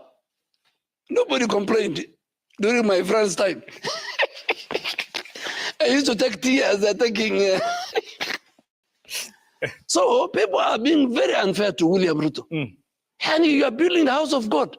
You know, the most precious in Islam, in the Quran, it says, you build a masjid, you build a mosque, God will build for you one better in the year after. I'm sure the same in the Bible. Yes. Now, there are over 300 security and staff. A state house. State house. Even Avi house. In some of the buildings, you'll find them a small room during lunchtime. I'm sure even in this royal media. There'll be a small place where lunchtime they can pray. And the president found that church there. Mzee Kenyatta was there, it was there, Moi, it was there, Uhuru's time, it was there. The chaplain is there. I can give you the name of the chaplain of Uhuru Kenyatta. I don't know whether he's still there. So Mueria was one of his, Bishop Mueria was one of his. You're saying it's not a brand new church? No, he's only renovating. You have shown the pictures. It's an old Mabati. But you guys, you can refuse your church. Me today, I've told him, I want a place to build a mosque. All you need is a carpet or a rug and you're okay. No. Don't describe a mosque like that. It's not about carpet. There is a minaret. And you know, we're many. Aden Mohammed. We're many of us who. They're not that many. So we carry. You say Mohammed? Yeah, we're many. So we carry our mats in the car. And we pray 5 times a day. Wow. Even at State House? Yeah, of course. Yeah, when the time comes. In Islam, there's time for you and there's time for God. Yes. So when you hear the call to prayer, you stop everything. Even we tell the president. We hear the adhan from Halinga Mosque in State House. Yeah. We tell him, Mr. President, his time has come. Give us 5 minutes. You know, ours is 5 minutes. Yes. So you people refuse your church. Go to court. But today I've told the president, give us. The financials are around. Give us a corner. In fact, ours, we want it to be a bit next to the gate, a bit near the wall, so that even other Muslims can come in and pray. And join. From outside. I mean, the seat of government must reflect the religiosity of a nation. A nation that prays, a nation that believes in God will go very far. So I was shocked at Kenyans saying, a church should not be built. Hey, so you don't want your president to pray? You don't want the first lady to pray? You don't want the staff of State House, the security men? They are security men, but they have got their other life. But don't worry about those. You know, the people making those noise, some of them are not in Kenya. You know, I did some, I look for this man called Gaido. He doesn't live in Kenya. You know, this Gaido man, he abuses me every day. Yes. So I try to look, to reach out to him, to dialogue with him. Yeah. Like the way I should dialogue with the doctors. Yes. And I was told the last time he was found somewhere in Lusaka. I said, Lusaka, right now there's a crisis between the president and the former president who died. Correct. Waziri, there's so much reactions this evening. I think the tweets are coming in thick and fast. Yes, but one thing I want to say tonight. I, as a leader who has worked with, from President Kibaki, the Saitutis, the Michukis, you know, I had very good people when I was a young leader who are my role model. Kenya is a very great country. People who are depressed, people who have lost political direction should not ban our country.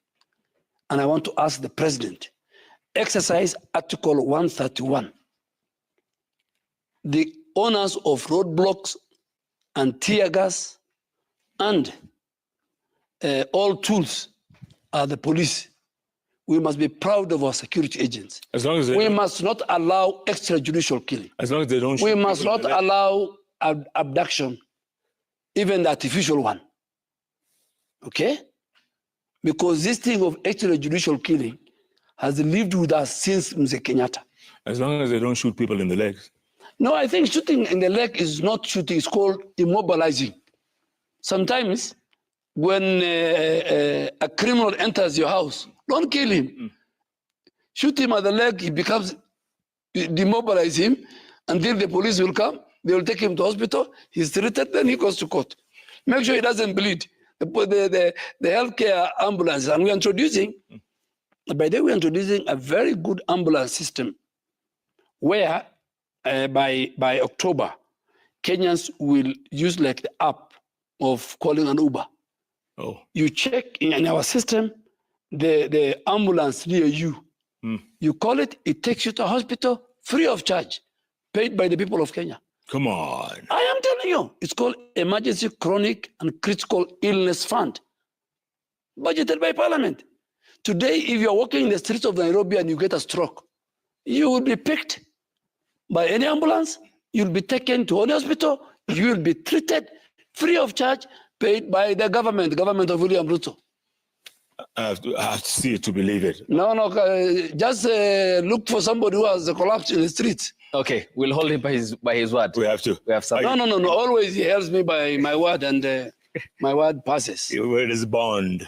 So we have a big sample of SMSs and tweets. Agumba Steve says, can the CS explain the reason behind the annual Social Health Authority pay at once when one falls sick?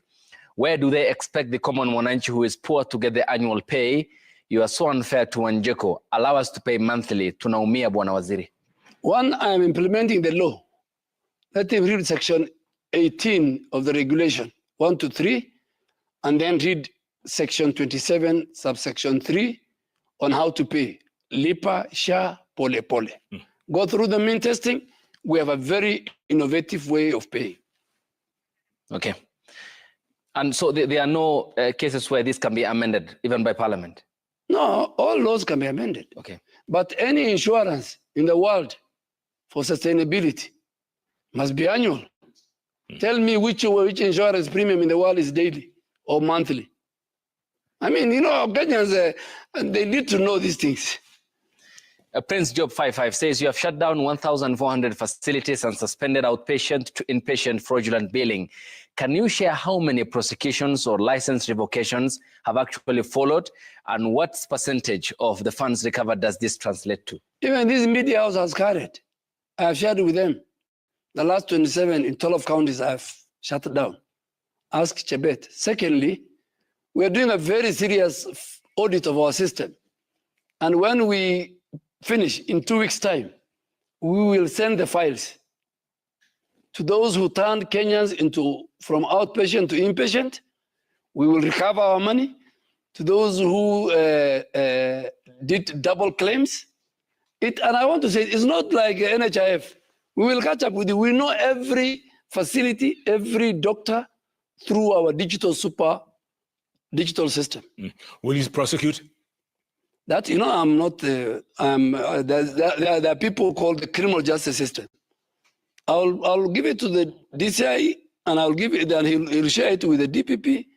But for me, and I'll make it public. Okay. Ahmed Mohammed says, hi Jeff, kindly ask Waziri, what's the fate of the 145 pharmacist pre-interns who graduated in November 2024 and are being told to wait until August 2026 for internship placement? Does he want us to join goons in protest for 2 years? You join the goons at your will. You'll meet the police. You'll meet the business owners. But the 145, Ahmed is not honest. They did their exams in June 2025. I was posting the ones for last year. And I'm not the one who posts. It is the organization that sends the list. They send me text message every day. They have filled my WhatsApp. And when I found out, I'm told these people have finished. Themselves are telling me they did the exams in last week. So they know the procedure. I will post them next year. 2026. Yeah. And they know it. And they're 145. So that's the exact number. That's the exact number. I know my facts, I told you, my friend. Sylvia Wanjiru says, ask the CS his take on goons who stormed Kitengela Hospital Theatre, terrorized medics, and even disrupted C-section, disrupting the hospital's operations. And what measures will he take to avoid it happening again? They should ask Gachagua and team, the owners of the goons, mantled, looted a theatre. But we have told the DCI, the cameras are there. The DCI must bring to book these goons who went. Everywhere in the world, this guy has covered the war zones. You must respect health facilities. You must respect patients. Yeah. But that question can be answered by the likes of Mother Karua, the likes of Gachagua, the likes of Eugene Omalo, that cabal. Those are the owners of goons. But that's the fact you can't prove, is it? Do they prove what they say? Then how do you... No, you cover them. Yes, Waziri, then you cover... No, let me finish. Yeah. You cover Rigathi Gachagua talking about even what his aunt has told him, may she rest in peace. You guys, as a reputable journalism, can you ask him to substantiate? So here to substantiate is your claim. My claim, the DCI will prove you. Yeah, not to you though. Well, I'm telling you, I've given the information to DCI. So why should... So you have asked me about goons? Yes. Ask me about healthcare workers. Yeah. You made an allegation. No. Yeah. The owners of goons in this country, even you know, is one Rigathi Gachagua. It depends on who you ask. Yeah, because the majority will tell you is Rigathi. And minority who subscribe to his very retrogressive ideology will tell you it is government. Which is a fact that... But if he says government, the president has challenged him today. The president said, these government goons you are saying, go and tell, we deal with them. So it's an... I am told he has gone to US, I don't know. Yeah, tonight. He has just departed from JKIA. For some fundraising. But I want to tell him that the largest community in the diaspora are the Somalis. And the Somalis will not give him even $1. So he shouldn't pass by Minnesota. But the whole story is that when he's coming back, he thinks he can get the reception of Kenneth Matiba. Kenneth Matiba and Rigathi Gachagua are world apart. You know, you can't compare them.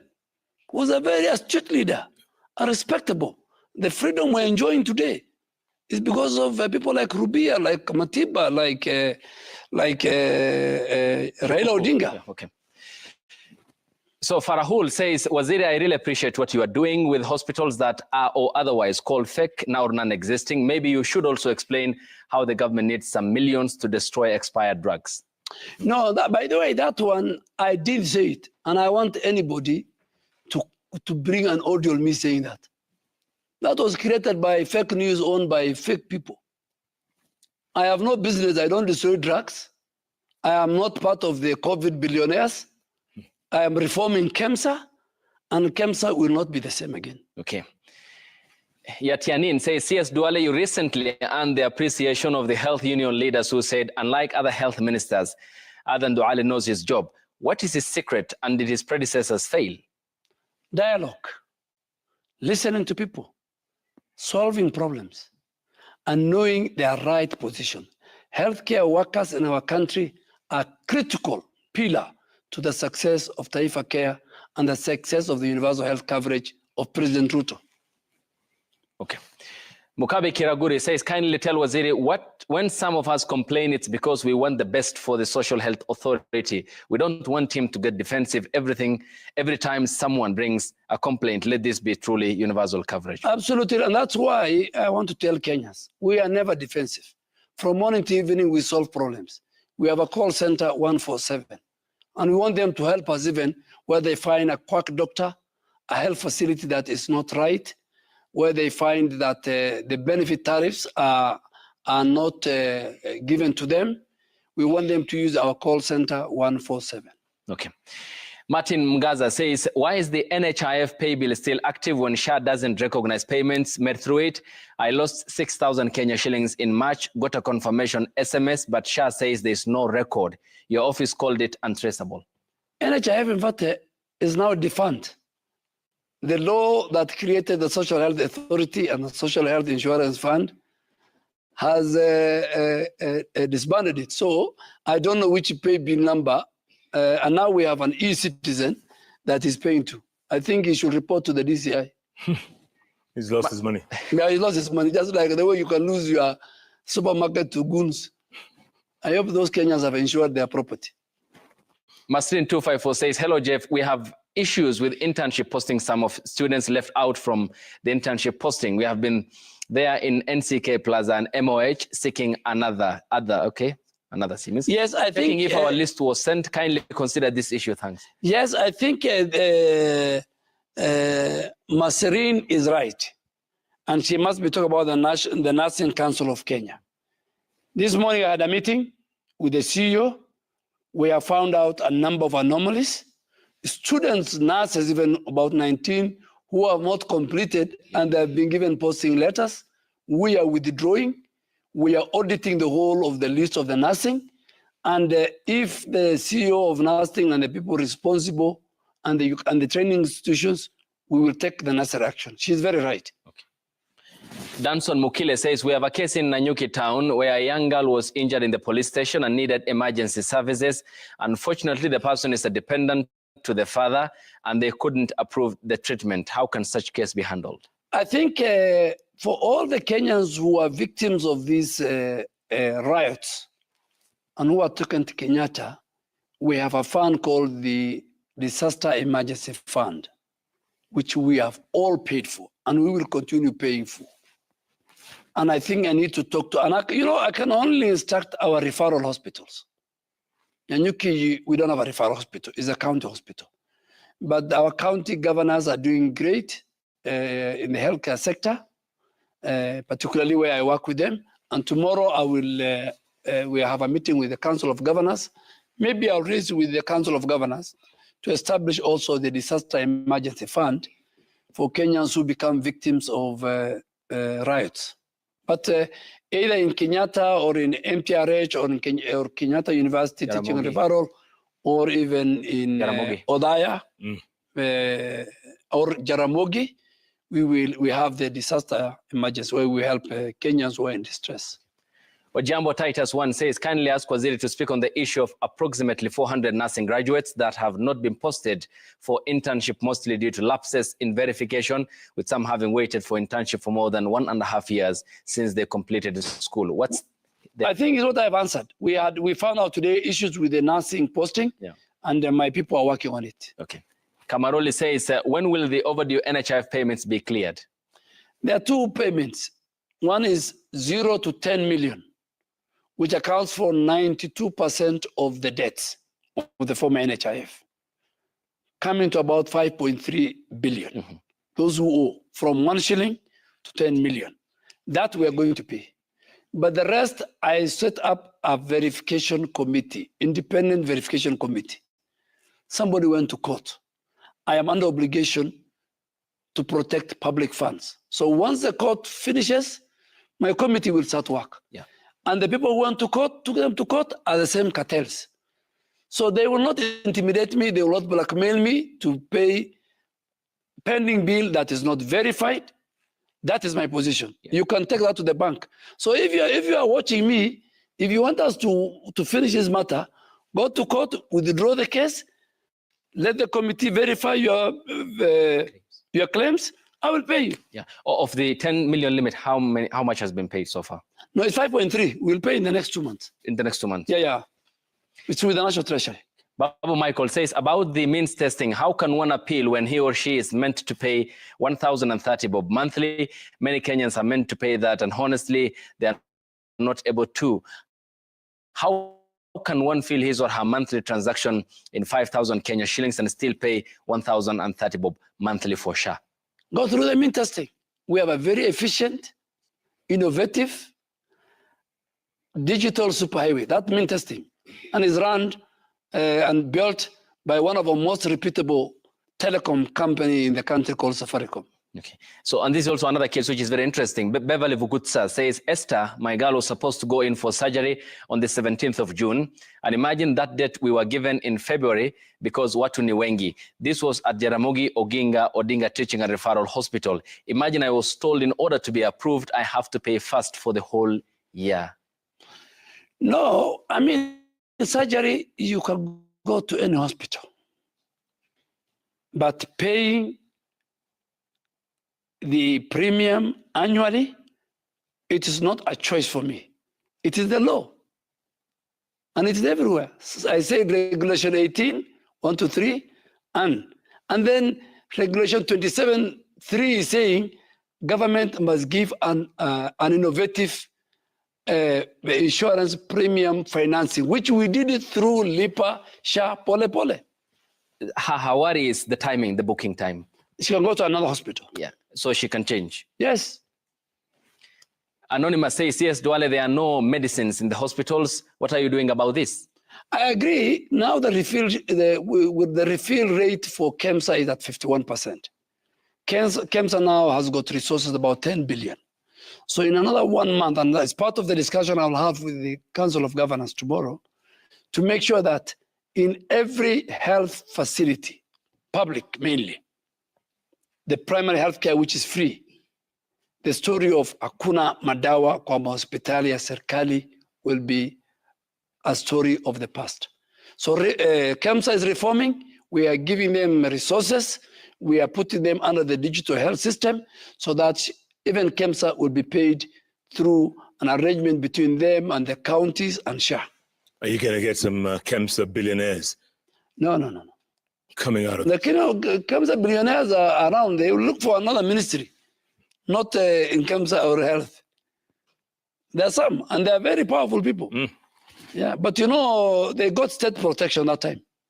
Now President Ruto is not ready to protect billionaires, COVID, or KEMSA billionaires. Yeah. Again, and I think the DPP, I don't know why he's sitting on the file. You should prosecute them. He's watching. He should. Yeah. He's watching me. The DPP must prosecute. Kenyans want a closure to the KEMSA billionaires.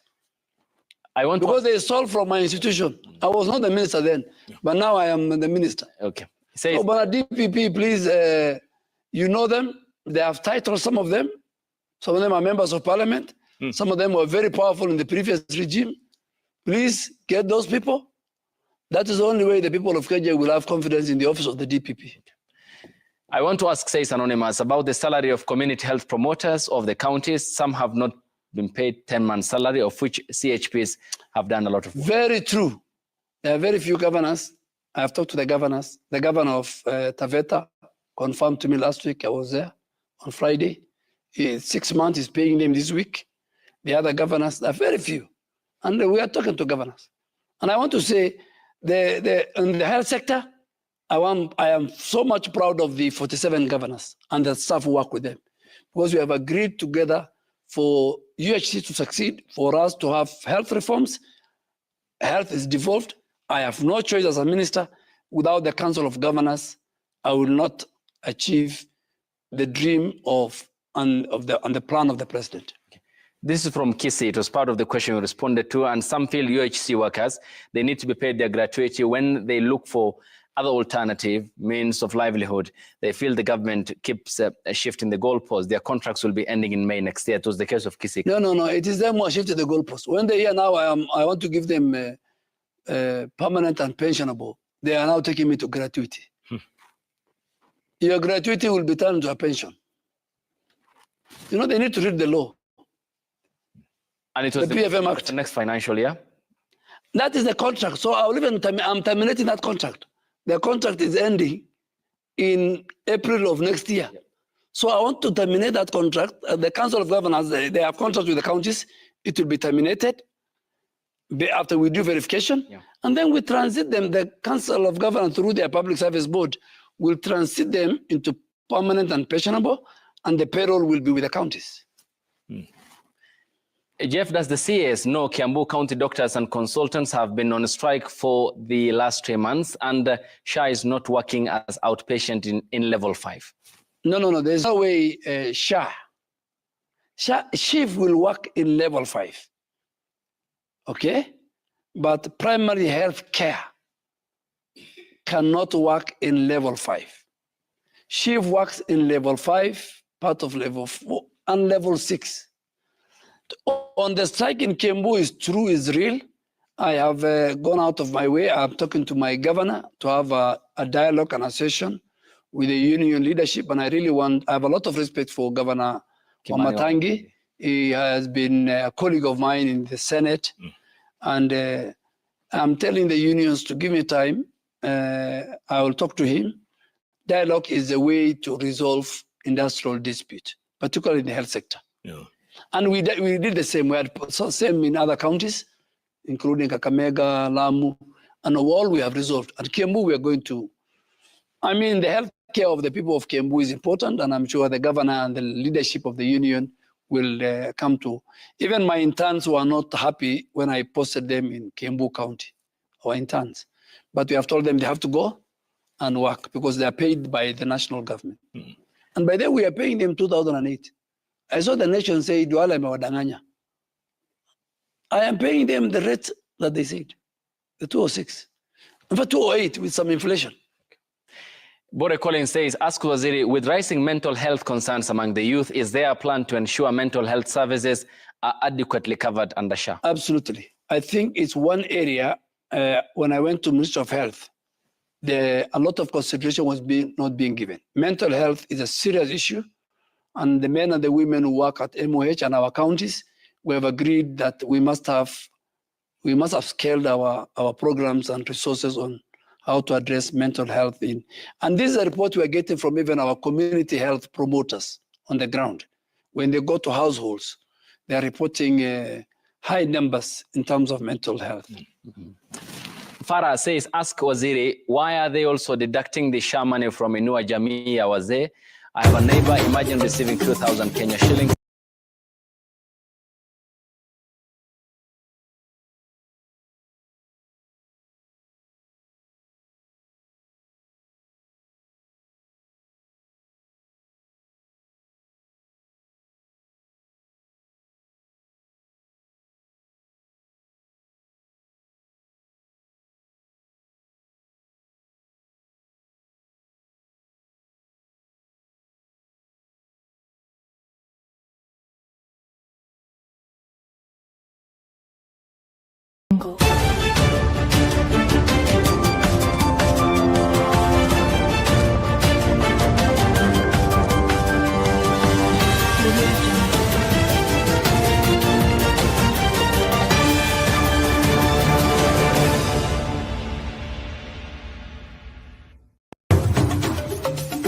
Tunaingia vijijini, mijini na hata jijini kukuletea taarifa mchana kutwa. Usiku tunaketi kitako, tunadadavua tukichanganua taarifa na makala muhimu yanayokuhusu wewe na familia yako. Ungana na Bernard Ngozi kwenye Open Forum Political Show kuanzia saa 4 usiku hadi dakika zake kila siku ya wiki kwenye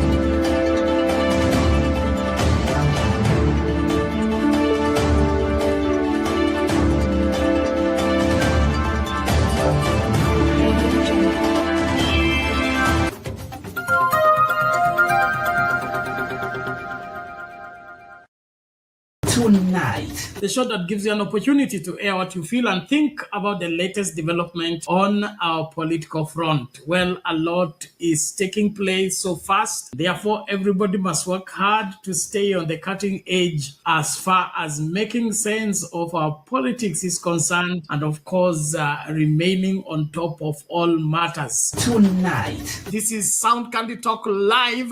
72 people have cast their vote already, and only 42 have liked the video. Justified. So from the look of things, the majority of Kenyans think the government needs to up their. Glad to report we are back on the main channel as well, and therefore we are asking everybody to join from wherever you are. Sound Candid Talk Live YouTube channel, and we are also live on X as well as extended to Facebook.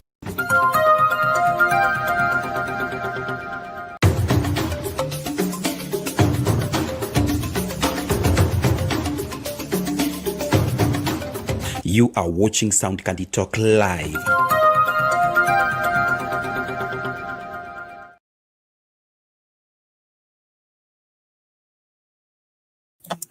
Good day and welcome back for Sound Candid Talk. This is a place to be. This is another amazing day, amazing time, and amazing hour. And today I want to welcome you on our political open forum show, whereby we'll be having a great conversation tonight, having the discussion over the matters that are raising up to the nation. I am your host, Shandizo, tonight, and will be joining up with the other panelists from every part of the world to bring Kenya to a standstill and knowing what's not supposed to be moved or what's supposed to be edited at a certain point or what's supposed to be put to alignment. I want to welcome you all. Feel free and feel part and parcel of this, as even we are bringing up to get to know what is getting it up to it. We are live on Sound Candid Talk Facebook, Sound Candid Talk YouTube, Sound Candid Talk live also on YouTube. Again, please, if the first time coming across the channel, consider subscribing and also liking the videos too. And also we are live on Shadizo, Director Shadizo TikTok, whereby we appreciate for the TikTokers. Please let us tap the screen and share the live so that we can be part and parcel of this as we are doing the analysis and the political open forum. I'll be also bringing up the TikTokers comment section on the heater. But before we do the comment section of the TikTokers and all other people, let me bring you to the matter of the day. And the matter of the day, we will be checking more details on the things that have been raising up recently and things that are on the run. One of the things that is on the run is all about the story of June. What happened on June, what caused it to happen, and what made it to happen. So those are the stories that are being raising up on June. And apart from that, the story being raising up on June, we also have the killings that whereby they're saying that there are few people who have been identified that they were killed. And they were shot with bullet wounds. That was the report from the postmortem, which saying. Apart from that one, also be checking out the hitting headlines today. On the hitting headlines today, we'll be checking about the story about Kindiki and Murkomen first legit to be removed from the office, whereby the file has been filed up, and then they are saying Kindiki and Murkomen should go home. What's your opinion about that? On our poll question tonight, also we'll be checking the same questions and the same vibe. And also, please, when you're joining up, please remember to like, also to remember to vote on the poll questions. Was the government regime to arise and prosecute June 25th post Gen Z protest? That's also one of the things that we'll be checking out, and also details that I'll be getting up and to. But what I want to urge you is welcome. Let us share together and let us join up together for this day that we'll be having a political open forum show. Please, what I ask you, please join the show where you're watching us, and please be part and parcel of this, as even we are getting ready to roll and know what is on our front, because there are a lot of more in our desk, and we are here to analyze it and to know where is it and where to be.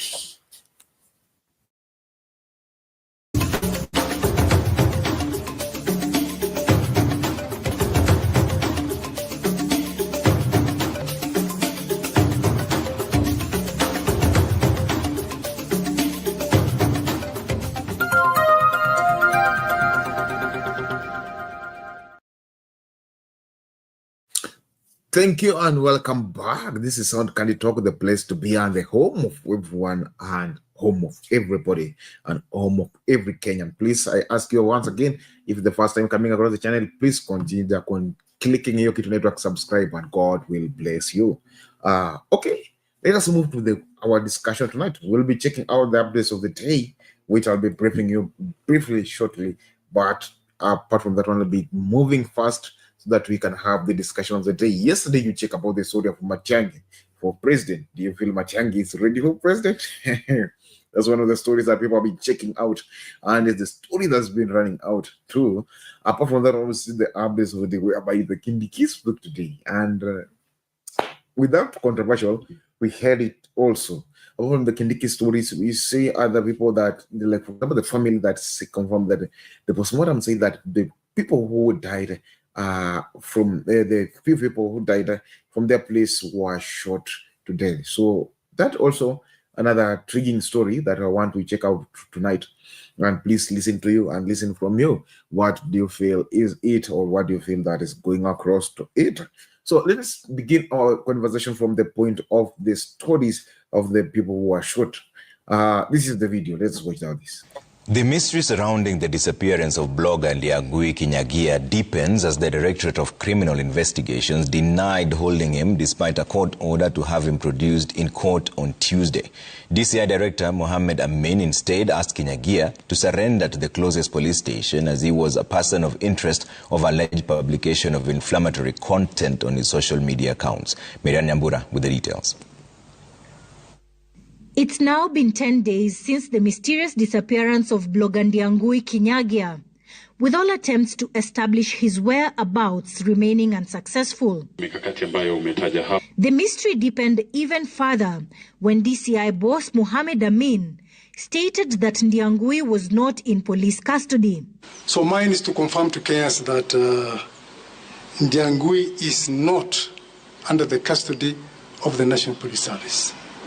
He is a person of interest to us, and wherever he is, I will urge that he submits himself and that he surrenders to the nearest police station. Amin revealed that Kinyagia was not at home on June 22nd when police raided his house in Kinoo area of Kiambu County.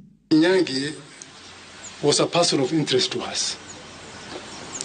After publishing very, very inflammatory material in the social media, we profiled him, we identified his residence, and our officers conducted a search at his apartment in Kinoo.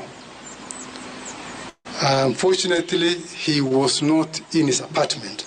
Amin confirmed that Kinyagia was associated with a viral X account that posted an invitation for demonstrations marking the one-year anniversary of last year's anti-finance bill protests, and urged him to surrender to police. The statement follows a High Court directive ordering Inspector General Douglas Kanja to present Kinyagia in court or provide a satisfactory explanation of his whereabouts by Tuesday at 11 a.m. Reports indicate that Kinyagia was allegedly picked up from his home by suspected security officers. Miriam Nyambura, Citizen TV. This is what is going on, or this is what is happening, because it is what it is. TikTok, please tell me if you are getting me. I'll be happy to hear from you, and know that if you're getting me, so that it will be good and great. Okay, this is the story, one of the stories that we'll be checking out tonight, because it's the story that of one blogger here that is missing in action, whereby there are controversial stories over it, and not sure of what to do or what to respond to that, but we hope it's going to alignment. Because the first they were saying that he was arrested but he's missing out. Now they're saying that he is missing out and is not in the hands of the cops. So also that one's another tricky conversation. It may be like the Ojwang stories, but we don't hope let it not be like Ojwang story, because that story is if it could be like Ojwang story, that shows that this life is going in a bad direction. Our nation is going in a bad direction. So police there's the police saying that they don't know where about it. So let it be so. Don't let it be other diversity whereby they're saying like this, but the truth is this way. And if the truth will come out, please, I promise you, police, you will not bear the Kenyans, because they will now see that you are joking with us. You give a different statement. Now, when the truth comes out, then you give another different statement. So please, let us be on our watch out, and let us be careful, and let us be our brother's keeper, and let us be ourselves keeper. Because if you can't really guide yourself first, no one will be able to manage to help you to guide you if you can get yourself. So please let us be on our way. And if this truth that this young man has disappeared, and they are saying that he is needed in court, I prefer like he will submit himself, so that we can get the justice for everyone. So I hope everything will go smoothly and it will go well. Not found this young man dying and rotting inside the bush. Yeah, that will be the baddest thing ever happened. Please, so let us take care and let us watch out for these young people. As we leave in that story, I will check out the next story, which is the story all about the death also too. This is the story now. To start off on a sad note, Boniface Mwangi Kariuki, the 22-year-old trader who was shot by police in Nairobi's Central Business District during the June 17th protest, has died. Kariuki, who was selling face masks at the time of the incident, passed away at 3:15 p.m. on Monday, just a day after doctors declared him brain dead at Kenyatta National Hospital. Emily Chebet has the details. It has been 12 agonizing days for the family of Boniface Mwangi Kariuki, days filled with uncertainty, fear and hope. The 22-year-old had been admitted to the Kenyatta National Hospital's intensive care unit on June 17th after he was shot in the head at close range by a police officer. Kariuki was selling face masks during demonstrations against the death of blogger Albert Ojwang, who died in police custody. The vendor never regained consciousness after 2 surgeries in an attempt to save his life. On Sunday, the family was informed that Kariuki's brainstem had ceased functioning. Boni hakuwa na ubaya na mtu yeyote. Hakuwa na tusi mtu. Tunataka haki ya Boni ionekane. Sisi tutasema tumemwachia Mungu tu. Hii machozi tunalia hata kwake. Sijui tuseme aje. It is very bad.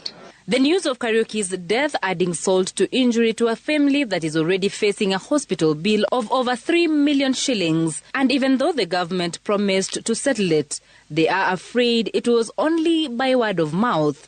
Sasa tuko na kazi gumu juu sasa kutoa huyo mtu hapo, mtoto hapo ni kazi gumu juu kwa pesa hatuna. Tumejua mmesimama na sisi. Hata saa hii msimame na sisi tu. Sababu hatuna njia, hatuna mwelekeo, tunashindwa ni wapi, tuko confused.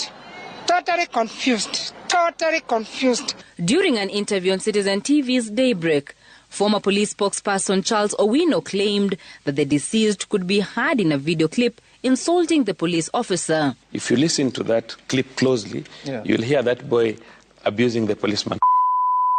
But you see, that is not something that should make you... You are an officer. You must have restraint. And shot him with a rubber bullet. And you can see what it has cost the image of the police so far. The family has called for thorough investigations to ensure justice is served for their loved one. 2 police officers appeared in court over his shooting and remain in custody pending the conclusion of investigations. To the government of Kenya, hawa watoto wote hata kama mnawaita jenzi ama nani, they have their rights.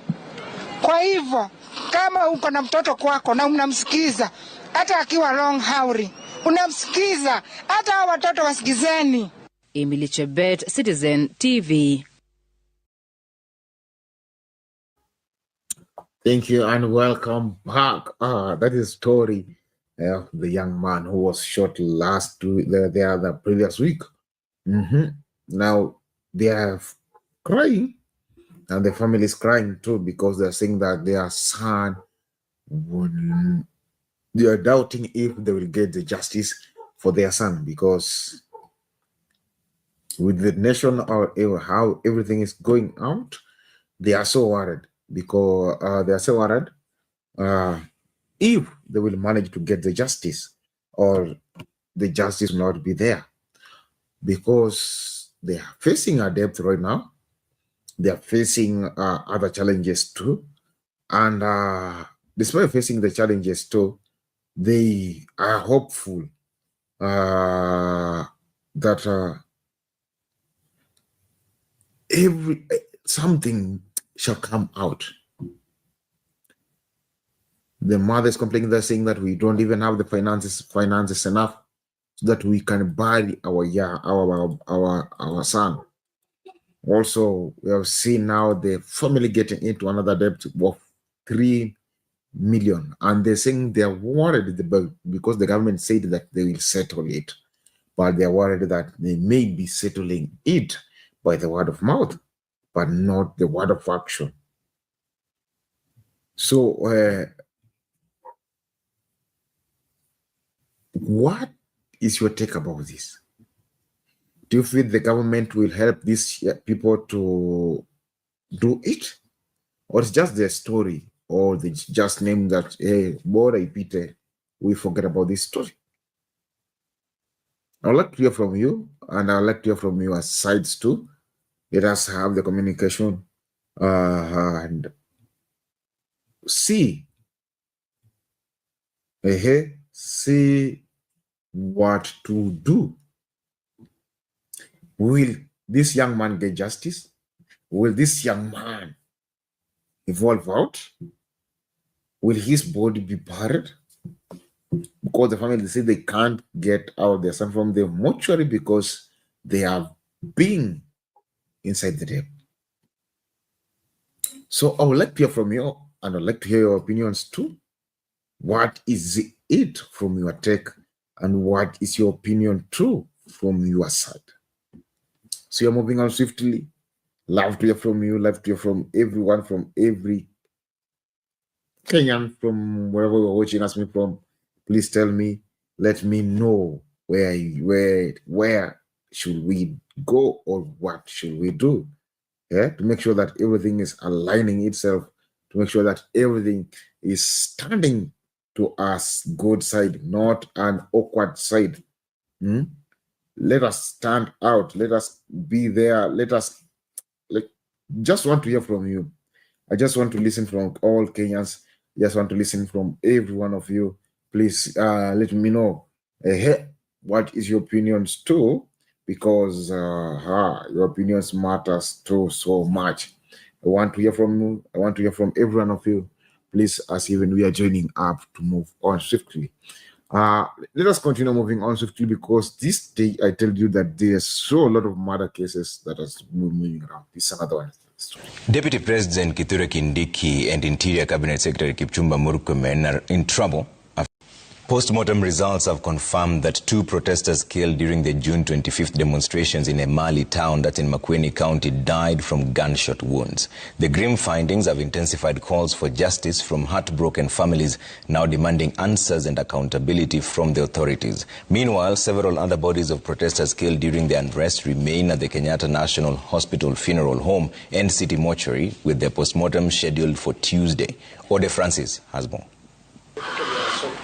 Grief hangs heavy over Kilome MNH Hospital Mortuary in Makueni County as the families of Gershon Mutisia and Makao Mwaluko gathered in sorrowful silence, seeking answers to how their sons died during the anti-government protest of Wednesday, June 2025. Gershon Mutisia, 33-year-old, and Makao Mwaluko, 23-year-old, died from gunshot wounds that tore through their chests and exited their backs. Grim post-mortem findings that have only deepened the family's grief and reignited calls for justice. And now it is clear that my brother was shot dead by the police. So we are requesting the government for further investigation. And also we also demand for the justice for my brother. Tukiwa na huzuni kubwa kama familia. Tumeridhika na matokeo yake. But the grief now stretches beyond Makueni. In Pipeline, Embakasi, the family of 21-year-old Abdul Juma Okelo has become the latest to join the growing chorus of grief. Abdul was allegedly shot in the head near the Pipeline footbridge during Wednesday's protest around 2 p.m. He later succumbed to his injuries and now lies at the KNH mortuary. His postmortem is scheduled for Tuesday, July 1st, 2025. The 3 deaths form part of a deepening portrait of unrest, where mourning is now entangled with anguish and unanswered questions. The bereaved families are urging authorities to move swiftly to identify those behind the shootings and deliver justice without delay. Alikuwa kijana peke yake wa mama, na tunaomba msaada ili tukasaidiwe kumpumzisha vizuri, tukasaidiwe kumpumzisha kwa njia inayostahili. Na damu ya mtoto wetu haitapotea bure. I'm also requesting the government for the process of the burial and the cost of the burial and expense. They are also appealing to well-wishers for support, hoping to lay their loved ones to rest with dignity. Yes, we are still waiting for the justice for my brother. So I can just chip in and assist us, and God will bless you. Several other postmortems for victims of the June 25th protests are scheduled for Tuesday, including 4 bodies lying at City Mortuary, alongside that of Ian Opango, who was shot dead in Ongata Rongai. Ode Francis, Citizen TV, Nairobi. That's the updates of people who died during the post-Gen Z protest. And the controversial story is all about that. For those who are still joining, the controversial story is that even apart from this happening like this, we're still not getting the clear or the good pathway whereby we can see that our nation coming up and standing up to justice. This is the stories that has been hitting up since the 25th day up right now, because we are having these other controversials and other reasons. People claiming that the justice will be just found, but while we are checking out clearly, we are seeing that there's something that is not adding it up. There's something that is not putting everything to the alignment. This is kind of the scenario that people are still talking up right now, but the scenario is not appealing because the scenario is not even impressive at all. I would like to hear from you. I'd like to hear your opinions too, because we are here to listen from you, and we are here also to hear from you and to hear from everyone that is watching. I thank you for the TikTok. Let us continue tapping the screen and sharing the live. And also, I'll be reading your comments too. Put your comments on the comment sections so that tell me that this justice that's coming out to our nation.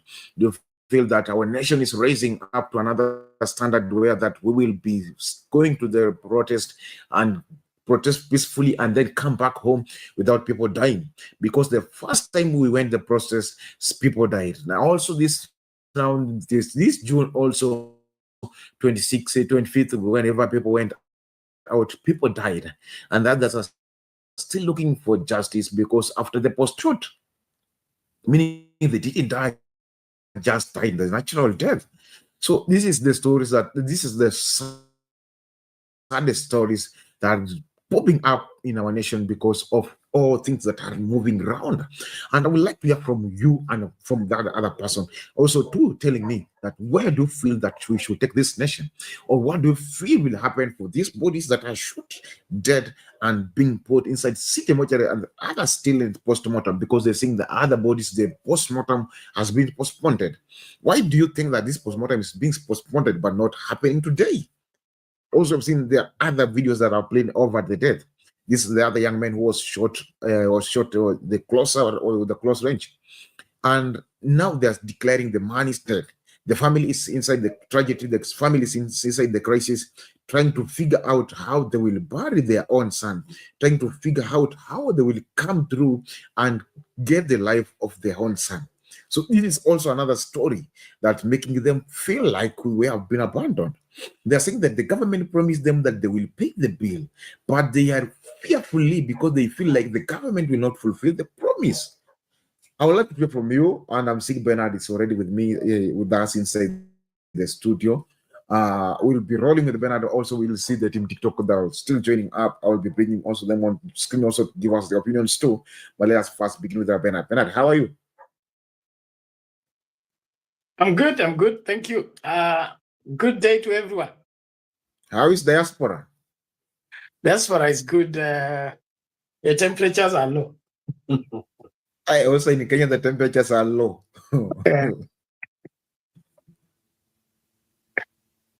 So are we firing Kindiki and Murkomen only, or the entire government?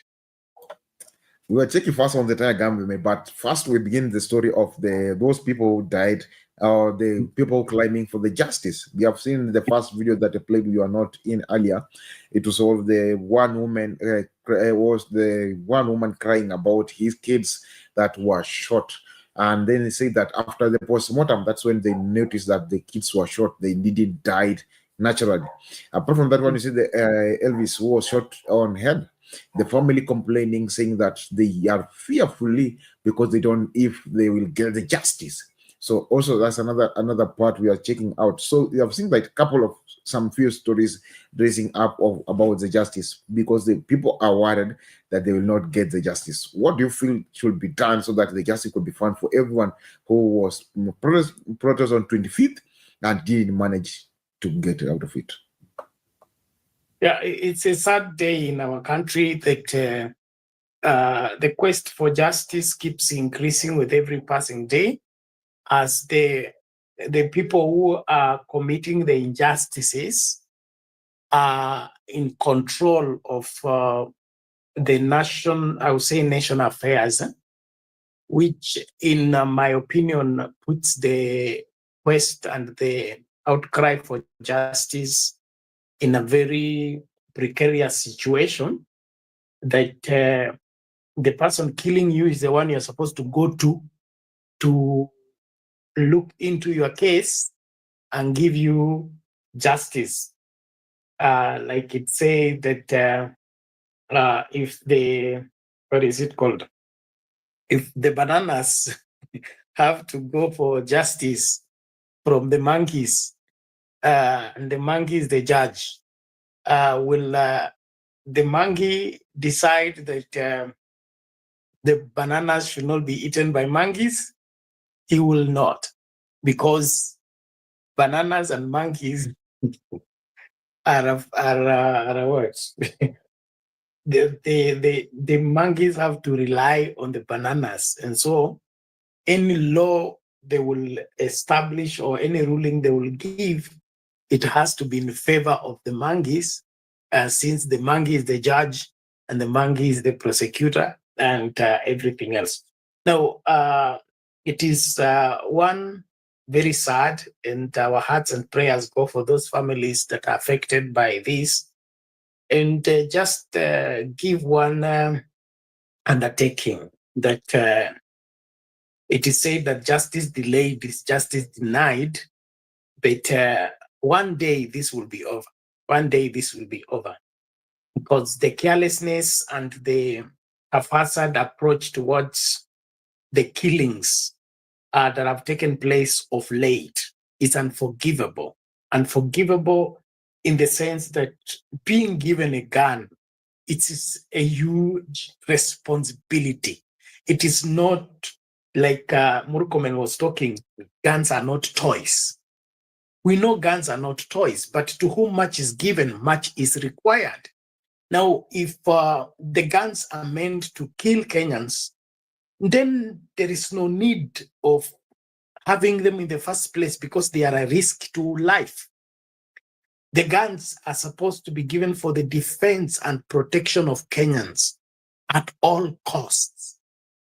So if the police officers are turning the guns against the people, because even if the people are throwing stones to them or are retaliating in one form or another, restraint must be exercised. And then also the shooting is never supposed to be shoot to kill.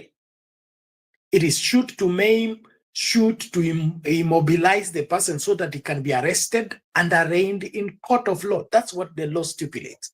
So these trigger-hungry police officers, or if they are like what Ruto keeps calling them, criminals infiltrating the protesters, of which, in my opinion, is neither here or there.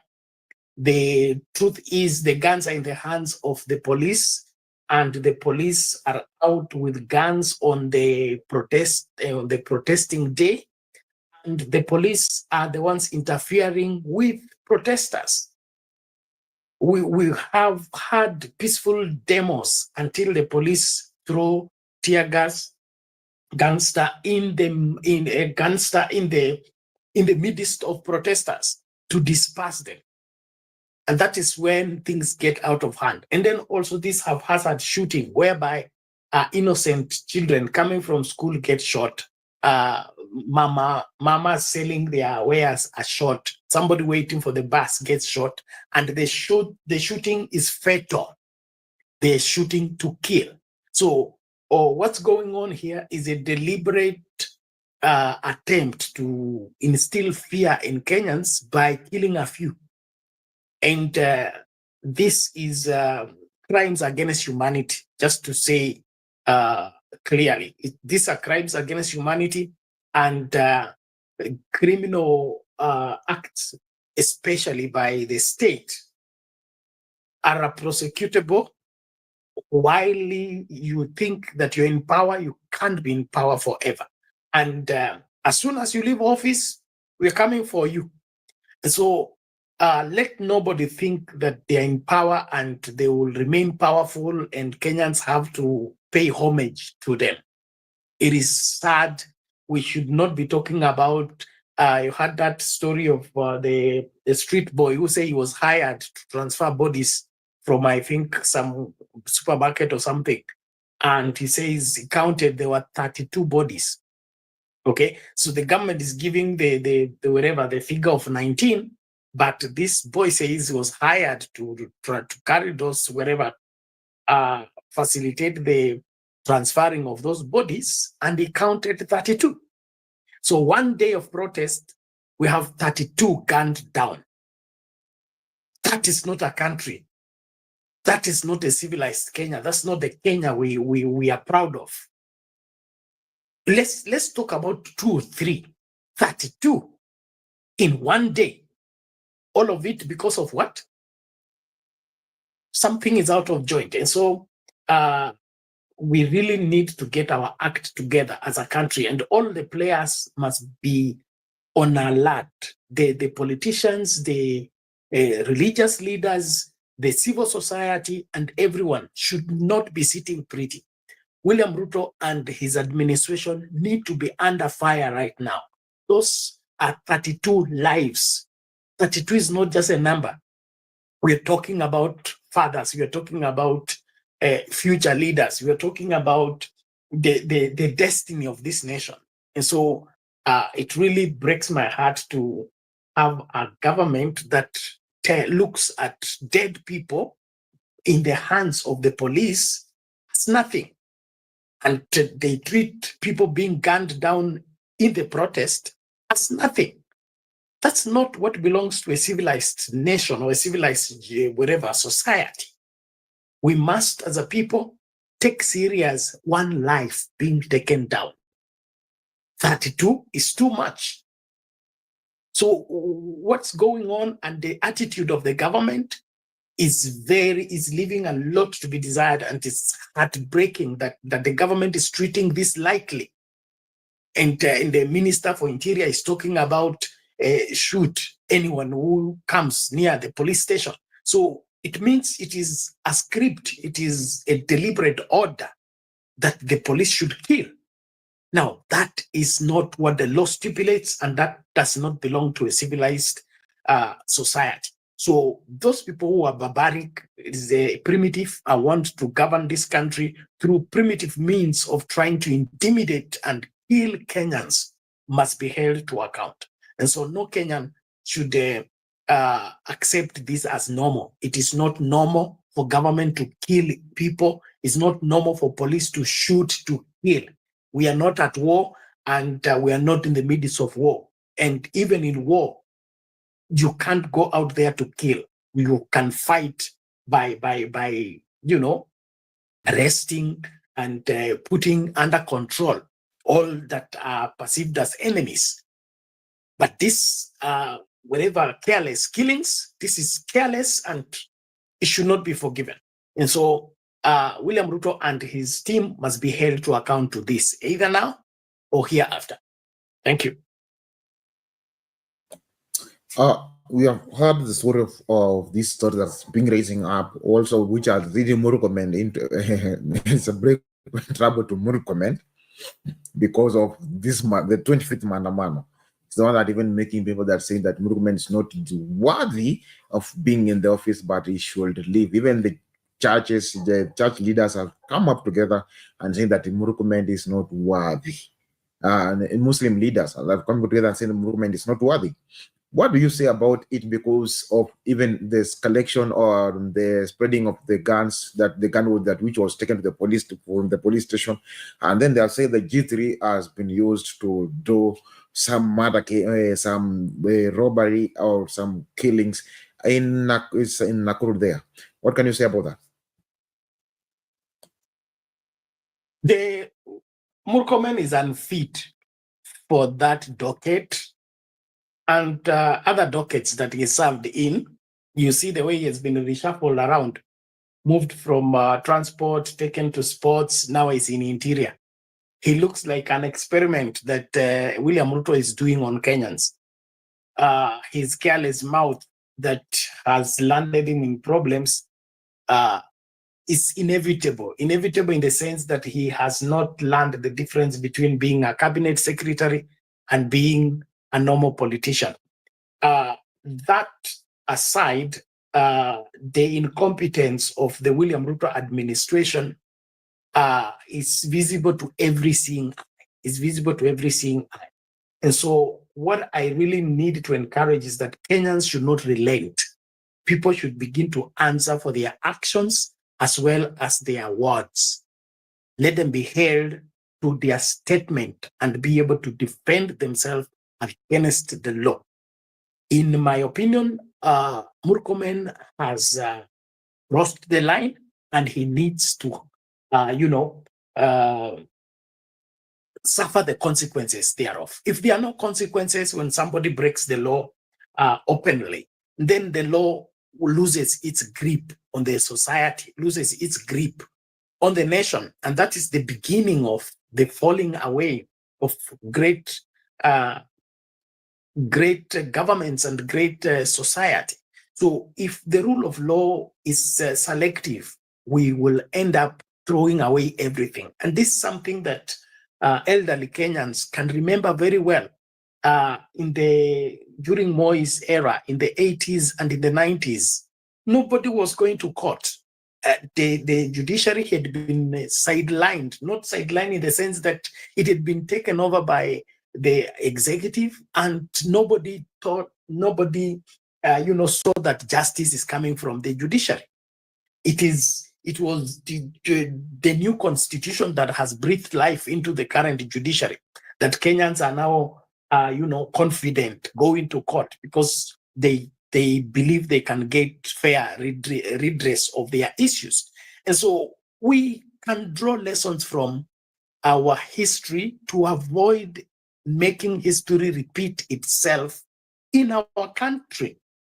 So what I see here is the civil society, the religious leaders, and every Kenyan should be in arms against this kind of acts. Because if you have the highest office, like I said, Jesus said, to whom much is given, much is required. You can't be in a national office and you run your mouth as if you are an MCA. Even an MCA does not run their mouth the way Murkomen is doing. And being given instruments of power and being given a docket as sensitive as interior ministry, you are the shepherd of the country. You are the defender of the security of each and every Kenyan. You can't be speaking carelessly, saying that guns are not, policemen are not given guns as toys, and they are not supposed to prepare you a birthday cake when you come to attack a police station. I'm not in any way advocating for violence or attacking of police station or attacking any institution. I'm only advocating for the rule of law. If somebody comes to attack a police station, let the person be arrested. If he's armed, let him be maimed, okay? So that we can get that evidence and produce the person before the court of law and let the judges decide whether the person is guilty or not. But the police looking at the person and judging the person, declaring the person guilty, and then sentencing the person to death, that is unacceptable. And so I agree with the religious leaders that are in support of this and every other Kenyan. Murkomen is unfit for any docket in terms of national leadership. Let him go back to his politics. Maybe being a senator, he would do better. But a cabinet secretary is a disappointment. He's in crafting things. See now the way he's reviving a provincial administration against the constitution and against the will of Kenyans. He's now advocating for the chiefs to be given guns. Okay, he's telling the police to shoot Kenyans, and he wants now the guns to be extended to the chiefs, so that chiefs can also what? Be shooting Kenyans. This is not it. And so I really would want us to reject the proposal and the mindset of Murkomen and team in their quest of terrorizing Kenyans and intimidating Kenyans and trying to put the country under their ambit. Kenya can never, ever go back in being under anybody's ambit.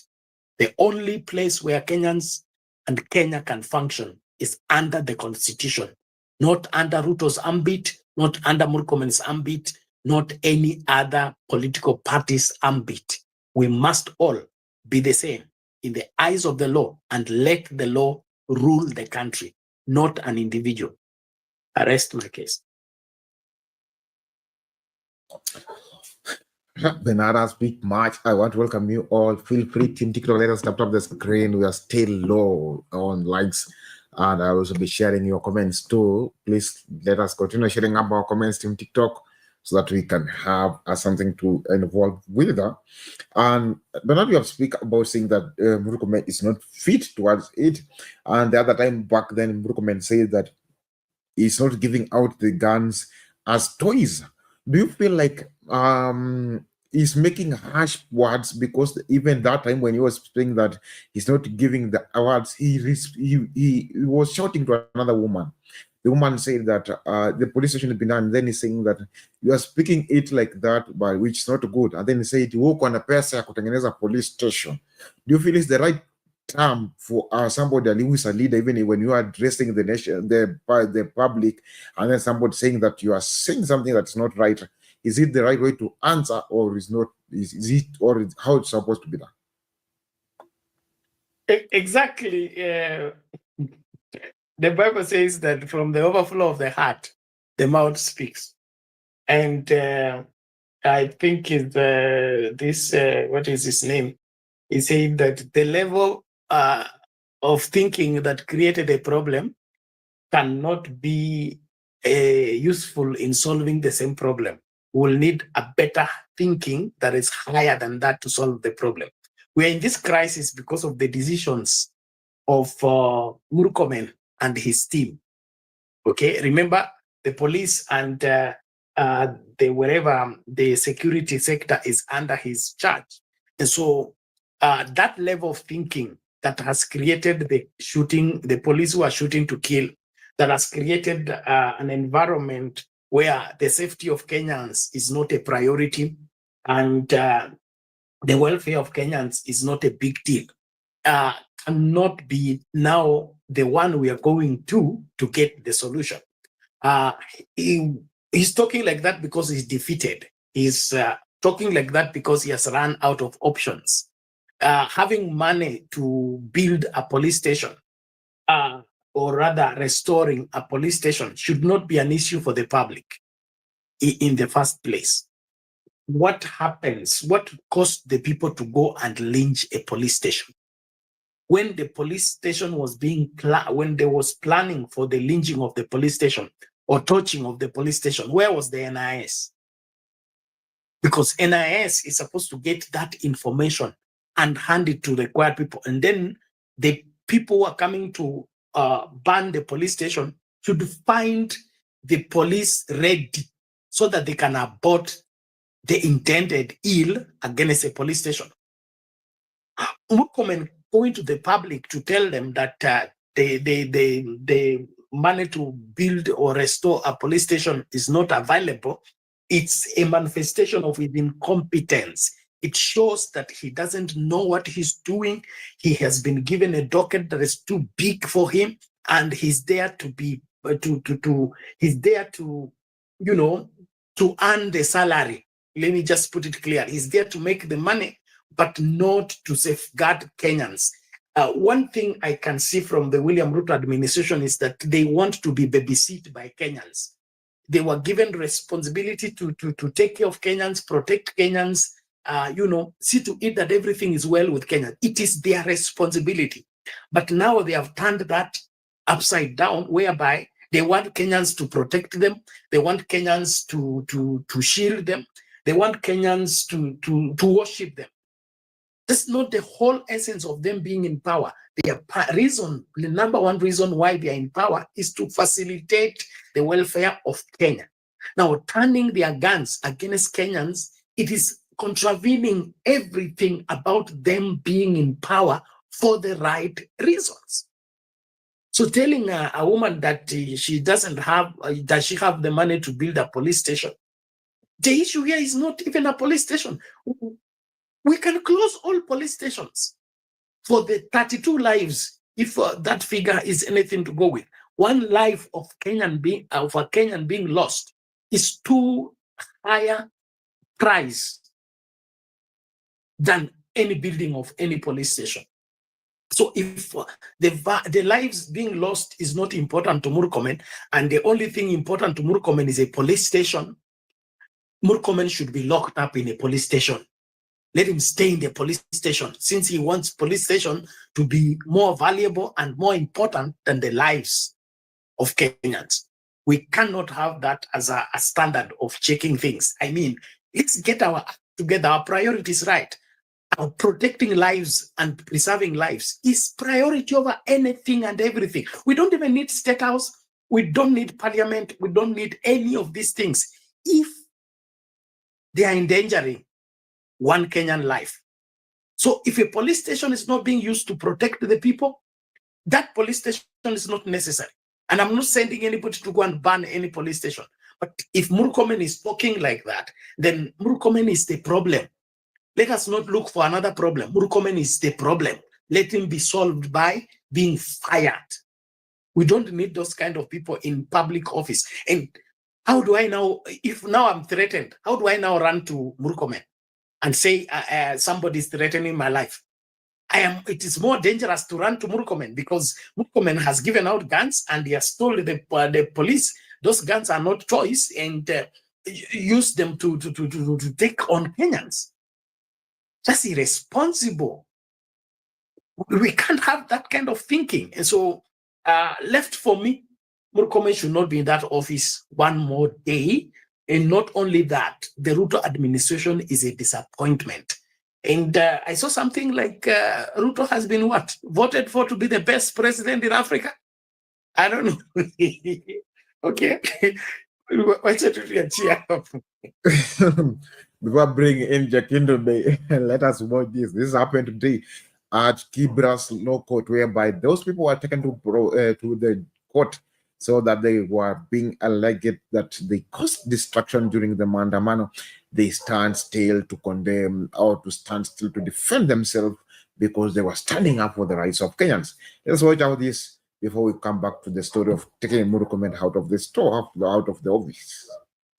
29 individuals accused of orchestrating and inciting violence during last week's protest were on Monday arraigned in court across Nairobi, that's in Kiambu and Nyandarua, to face charges linked to the June 25th demonstration. In Nairobi, 3 prominent activists were presented before court and will remain in custody until Wednesday, when a ruling on their bail application is expected. And as Citizen TV's Ben Kirui now reports, drama unfolded at the Kibra law courts just before the hearing, as fellow activists packed the courtroom and broke into freedom songs, a defiant show of solidarity that briefly disrupted proceedings in other courts.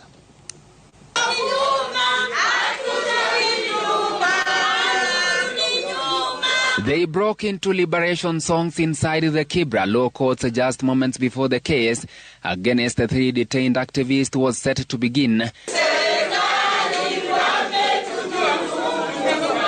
The chants echoed through the corridors, disrupting proceedings in neighboring courtrooms and prompting High Court Judge Diana Kavedza to intervene and restore order. This is a court of law. And how do we know, how do we behave when we go to any court in the country? We keep quiet because we respect the crown. It is always silence in court, isn't it? I am actually urging you that as you stand here, you will get justice. This is a court of justice. The vocal show of solidarity came after a delay in producing the suspects John Mulingwa Nzau, also known as Garang, Mark Amiani, popularly referred to as Generali, and Francis Mutunge Mwangi, Elias Chebukati. Despite their eventual arrival, the chants continue to reverberate through the courtroom. Viva fighters, viva! Viva fighters, viva! Fighters, long live! The trio is accused of involvement in violent arrest that erupted during anti-government protest on June 25th. Authorities arrested them on the night of June 27th aboard a bus bound for Mombasa. Prosecutors allege the men were attempting to flee justice and are seeking 21 days to detain them further as investigations continue. They face multiple charges, including arson, theft, and malicious damage to property. We urge you to find that the prosecution has established sufficient basis. In other words, appropriate justification for this court to order that each of the respondents is held further to enable us complete our investigations. However, defense lawyers maintain their clients are innocent, describing them as well-known human rights defenders with no links to the alleged offences. I have had a laughable argument that has been made that they were caught in a bus going to Mombasa and they were fleeing. Fleeing from what? Your Honor, that paragraph of the affidavit must indicate that these individuals were called and told they were persons of interest, and because of that information, they got into a bus to flee. Mombasa is not Miami. It is within the jurisdiction of this country and this court. There are courts in Mombasa. I'm asking you very respectfully, rise to the occasion. Show that you are not an ordinary mind. Show that you are strong intellectually and save Kenya. Kenya could easily be put on fire. A ruling on the Directorate of Criminal Investigations' request to detain 3 activists is expected on July 2nd, 2025, before Kibra Magistrate Mercy Kahuya.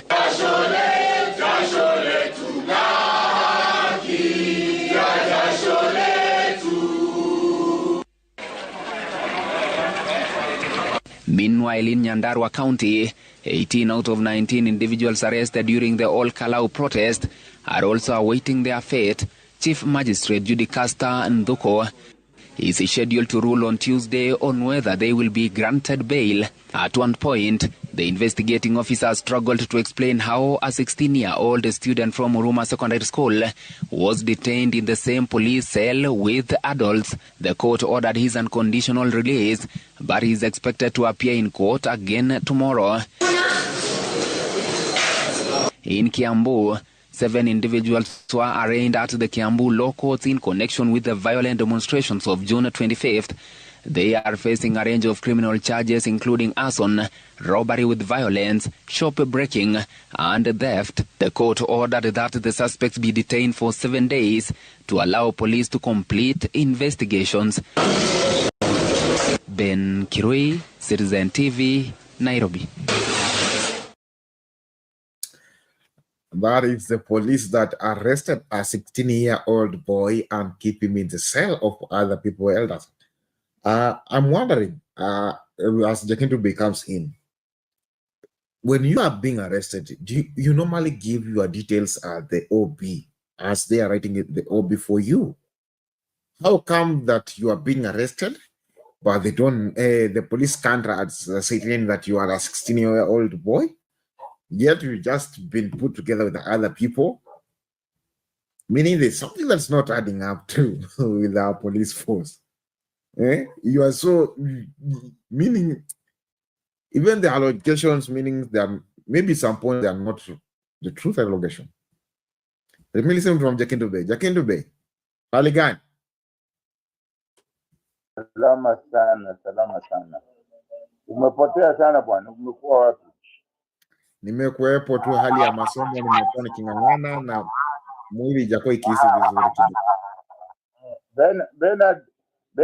Bernard, ulipata ile kitu nilikutumia? Samahani? Ulipata kitu nilikutumia? Unless niangalie. Angalia, nilikuwa nataka uisikilize. Okay. Let me check, I'll get back to you. Okay. Sasa nasema hivi. Ukiona vitendo ambavyo vimefanyika, hata hiyo mashtaka ambayo hao watu wameshtakiwa, hii kitu narudia tena, ni vitendo vya makaburu. Hizi ni vitendo vya ukoloni. Wakoloni walikuwa wanafanya the same thing hizi ambazo unaona wanafanya. Serikali ya Ruto, sisi wa Kenya wote kwa ujumla tuko bado, yani akili za ukoloni bado tumejana akili za kikoloni, kwa sababu kile jambo ambalo maneno matamko ambayo alitoka kwa mdomo wa Murkomen, angekuwa sahihi, Wakenya wangekuwa sahihi wamedemonstrate tena kwamba Murkomen atoke, kwa sababu ni jambo la kutisha, jambo la ajabu, jambo la kipumbavu, jambo la ujinga mkubwa, jambo la kutisha kusema kwamba Wakenya wapigwe risasi.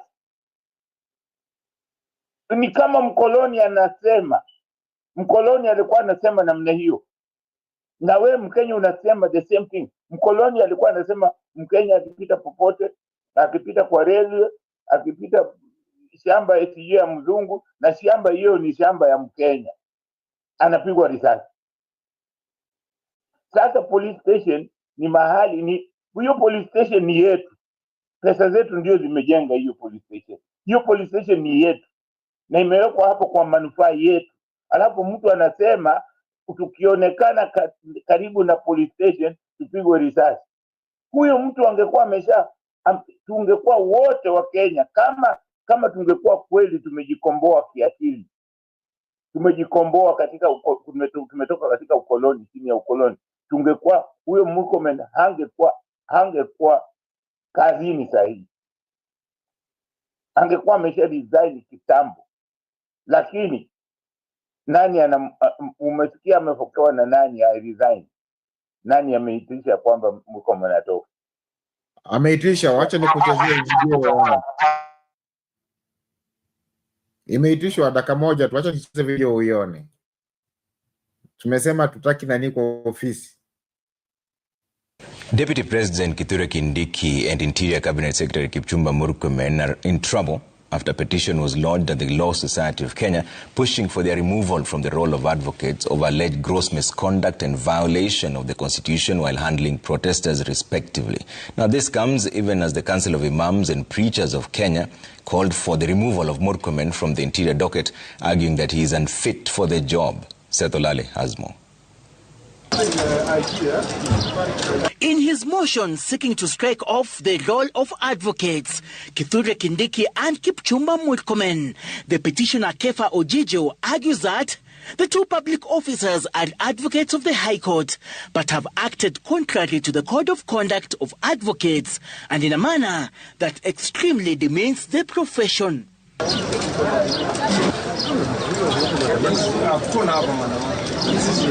That the two leaders on several occasions reminded the general public that they also act in their capacity as advocates, as such misleading the public to believe that misconduct, violations and atrocities committed while serving as public servants are also as a result of them being advocates of the High Court of Kenya.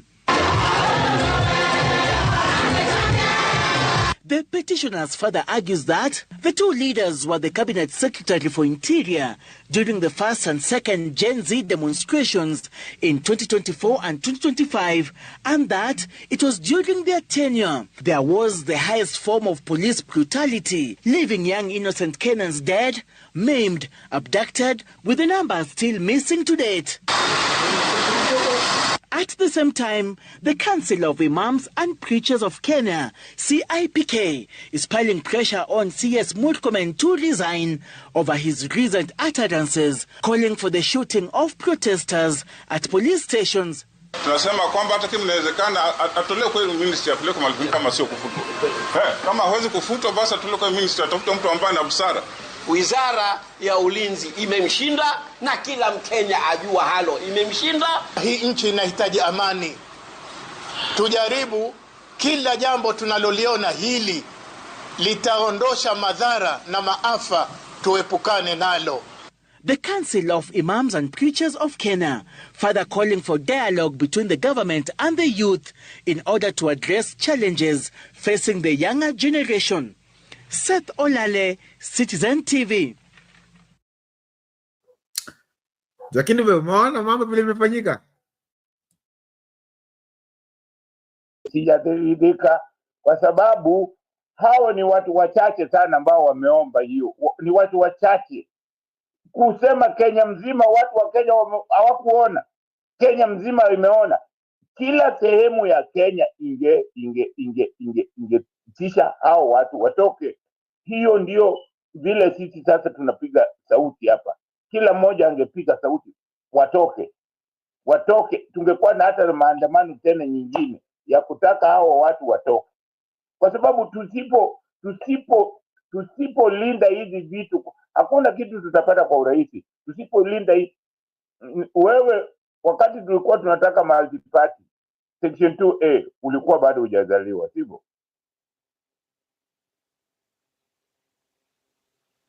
Uliona? Hukuiona. So section 2A tulikuwa tunapangiwa polisi, lakini tulikuwa bado tunaenda. Tunaambiwa maandamano yalikuwa mabaya, hayahitajiki, lakini tulikuwa bado tunaenda tu. Hiyo ndio serikali za kikaburu kama hizi zetu zinasikia. Haiwezi kusikia ati mnaenda maandamano kama juzi maandamano alafu imekatika. Hiyo hawasikii, wanataka ile maandamano ya kila siku maandamano. Hiyo ndio na section 2A tulipata kwa sababu ya maandamano ya kila siku. Walishika watu, walifanya nini, lakini hayo maandamano bado tulienda. So hii ilikuwa inatakikana watu wote wa Kenya wote. Hapo ndipo tunasema tunataka mapinduzi kimafikira, mapinduzi yetu, mafikira yetu ya kwamba Kenya ni yetu na hatutaki kudhulumiwa, hatutaki wakoloni. Bado wapo hao kama kina Murkomen, ni wakoloni, wanazungumza kama police station ni yake. Hiyo police station nasema tusiende, hiyo ni police station yetu. Alijenga gani? Hiyo police station ni ya Wakenya. Hata hao polisi ni wetu. Mishahara kodi za nani zinalipa hao watu? Ni sisi wananchi wa Kenya. Hata yeye ni kodi zetu zinamlipa. Hata hiyo kiti ambacho sahihi hiyo minute ni yetu, si yake. Lakini unaona vile anazungumza kama mkoloni, kwa sababu anafikiria hiyo si yetu, ni yake. Umeelewa? Kwa hiyo inatakiwa sisi wa Kenya tuwe na mapinduzi kiakili, kusema hawa watu hawafai na hawafai kukua katika hizo ofisi. Kwa hiyo Murkomen hafai kuwa kwa hiyo ofisi. Hawa wote ambao mimi ninawaonaga wakizungumza ni watu ambao hawafai. Ndio maana ninawaambia kwamba mpaka tuwe na mapinduzi ndio tutaendelea. Afrika tusipokuwa na mapinduzi hatutaendelea, ndugu yangu. Hizi nchi zote hawa watu ambao wanatuhubiria democracy or human rights, hawa watu wote wamefanya mapinduzi. Ndio maana unaona nchi zao zina hizo nchi ambazo tunaziangalia kwamba hizi ni nchi nzuri.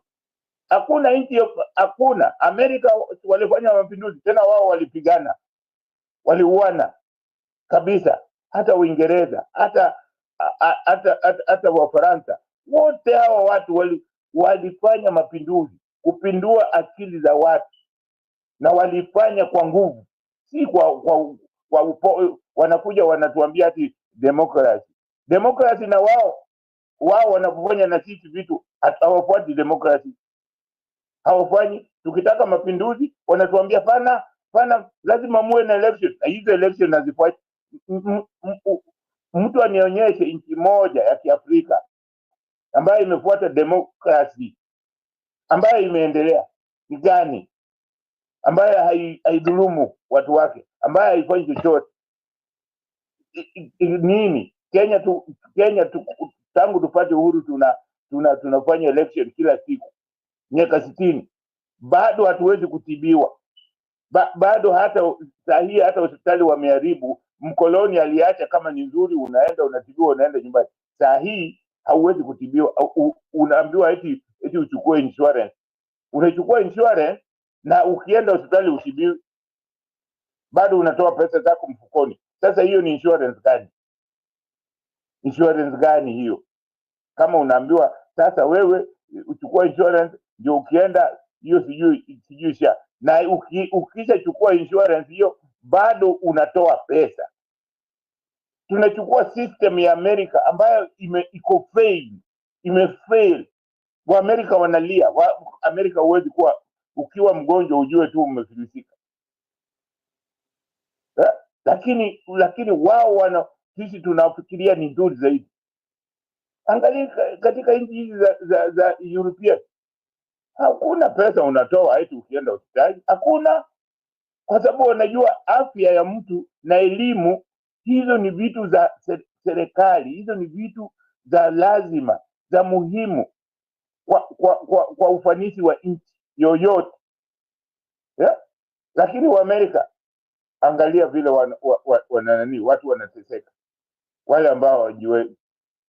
So, na hiyo ndio sisi tunachagua, hiyo ndio tunakopi ile mbaya, badala ya kuangalia sisi kama Waafrika, wananchi kama wa Kenya, tulikuwa tunaishi namna gani?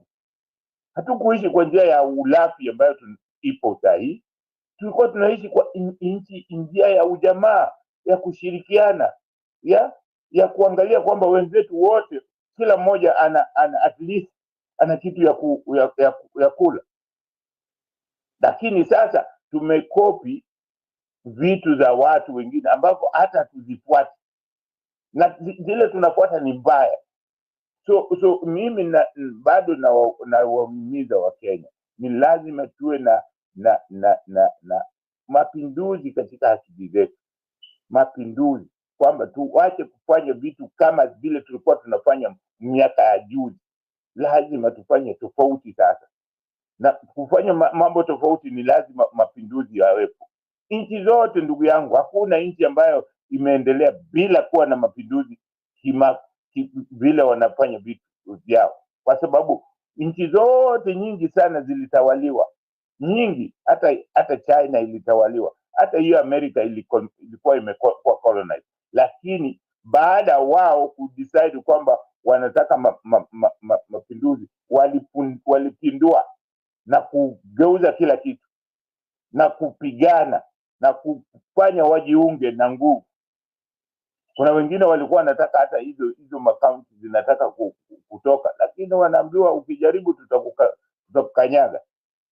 So hizi vitu ni lazima sisi wote tuamke, tujue tunaelekea wapi. Asante sana. Asante Jakendube kwa hayo maoni yako mengi. Sitaki kuuliza swali kwanza, wacha tumpe Kip kisha nitarejea kwa maswali. Kibril, how are you? I'm good. Hello, cousins. Cousin change to brothers these days now. Nyinyi ni mashemeji because you are my neighbors huko juu. Habari ya siku nyingi. Mzuri sana. Mimi niko salama. Tunapigana hapa. Sasa nataka kuuliza swali moja tu. Is now the broad-based government a good idea? Unaona sasa hiyo kitu, that is a failed project. Now we can see it is, sometimes it's very good to say mzee made a mistake. Raila Amolo Odinga made a mistake because now he's stuck with Ruto, and Ruto is stuck with him. Because you cannot tell me a man that we said fought for our liberation is working with a murderer. We cannot say a man that anaangalia wanyonge says it was a mistake for us not to have taken the Adani deal. Mzee may make mistake, and it's time for us to accept as a nation, and it's time for us to advise him that we cannot work with a government that is killing our youth, a government that does not respect the law and order. And furthermore, it means the agreement that you guys went into, called the NADCO report, is null and void. I repeat, it's null and void. One of the agreements was Musishika Wananchi. Wasn't that what Sifuna signed? So it is time for us to come together as a people that believed in the Azimio movement and say, mzee, mwenye anajua ako karibu na yeye mwambie mzee umefanya mistake. It's okay to make a mistake, and it's okay to be told you've made a mistake, and it's okay to talk about the mistakes that have been done. Because a lot of us believed in Raila, and he has let us down. Because he still insists on working with Ruto. Ruto is a gone case. The base of ODM is shrinking by the day. Let us look at the people who are flying the flag of ODM every day, distributing money on the streets, the likes of Gaucho, the likes of Junet Mohammed, the likes of Peter Kaluma. This is not the ODM I know. This is not the ODM I looked up to and respected. You cannot go into parliament and start talking about somebody who cannot defend himself. By the way, I am not going to excuse the things that I've said this before. I'm not going to excuse the things that Gachagua has done in the past. Gachagua alitufanyia hii makosa tukiwa tunaenda kwa streets. We were on the streets. He also does the same. Anajua formula. And the same formula is being applied to these young fellows. So it's time for us as Kenyans to start speaking the truth and stop being loyal to things that we think are wrong. I question Matiang also. Mimi nakuja nasema Matiang bana, you remember? We switch off TV when we were in protests. Me, I have no short memory about these things. And it's time to call out our leaders, whether they are senior, whether they're junior. It doesn't matter. When they find out makosa unawaambia. Why do you think the Gen Zs are not responding to these people? We've lost Kajwang or Ojong. I expected Raila Amolo Odinga to go to that funeral. But he runs over to Kilifi to go for a funeral of an old man. Yet hapa Homa Bay nyumbani tu tulipoteza kijana wetu. In all these protests, mzee bana, Raila tafadhali bana, come back to what you are.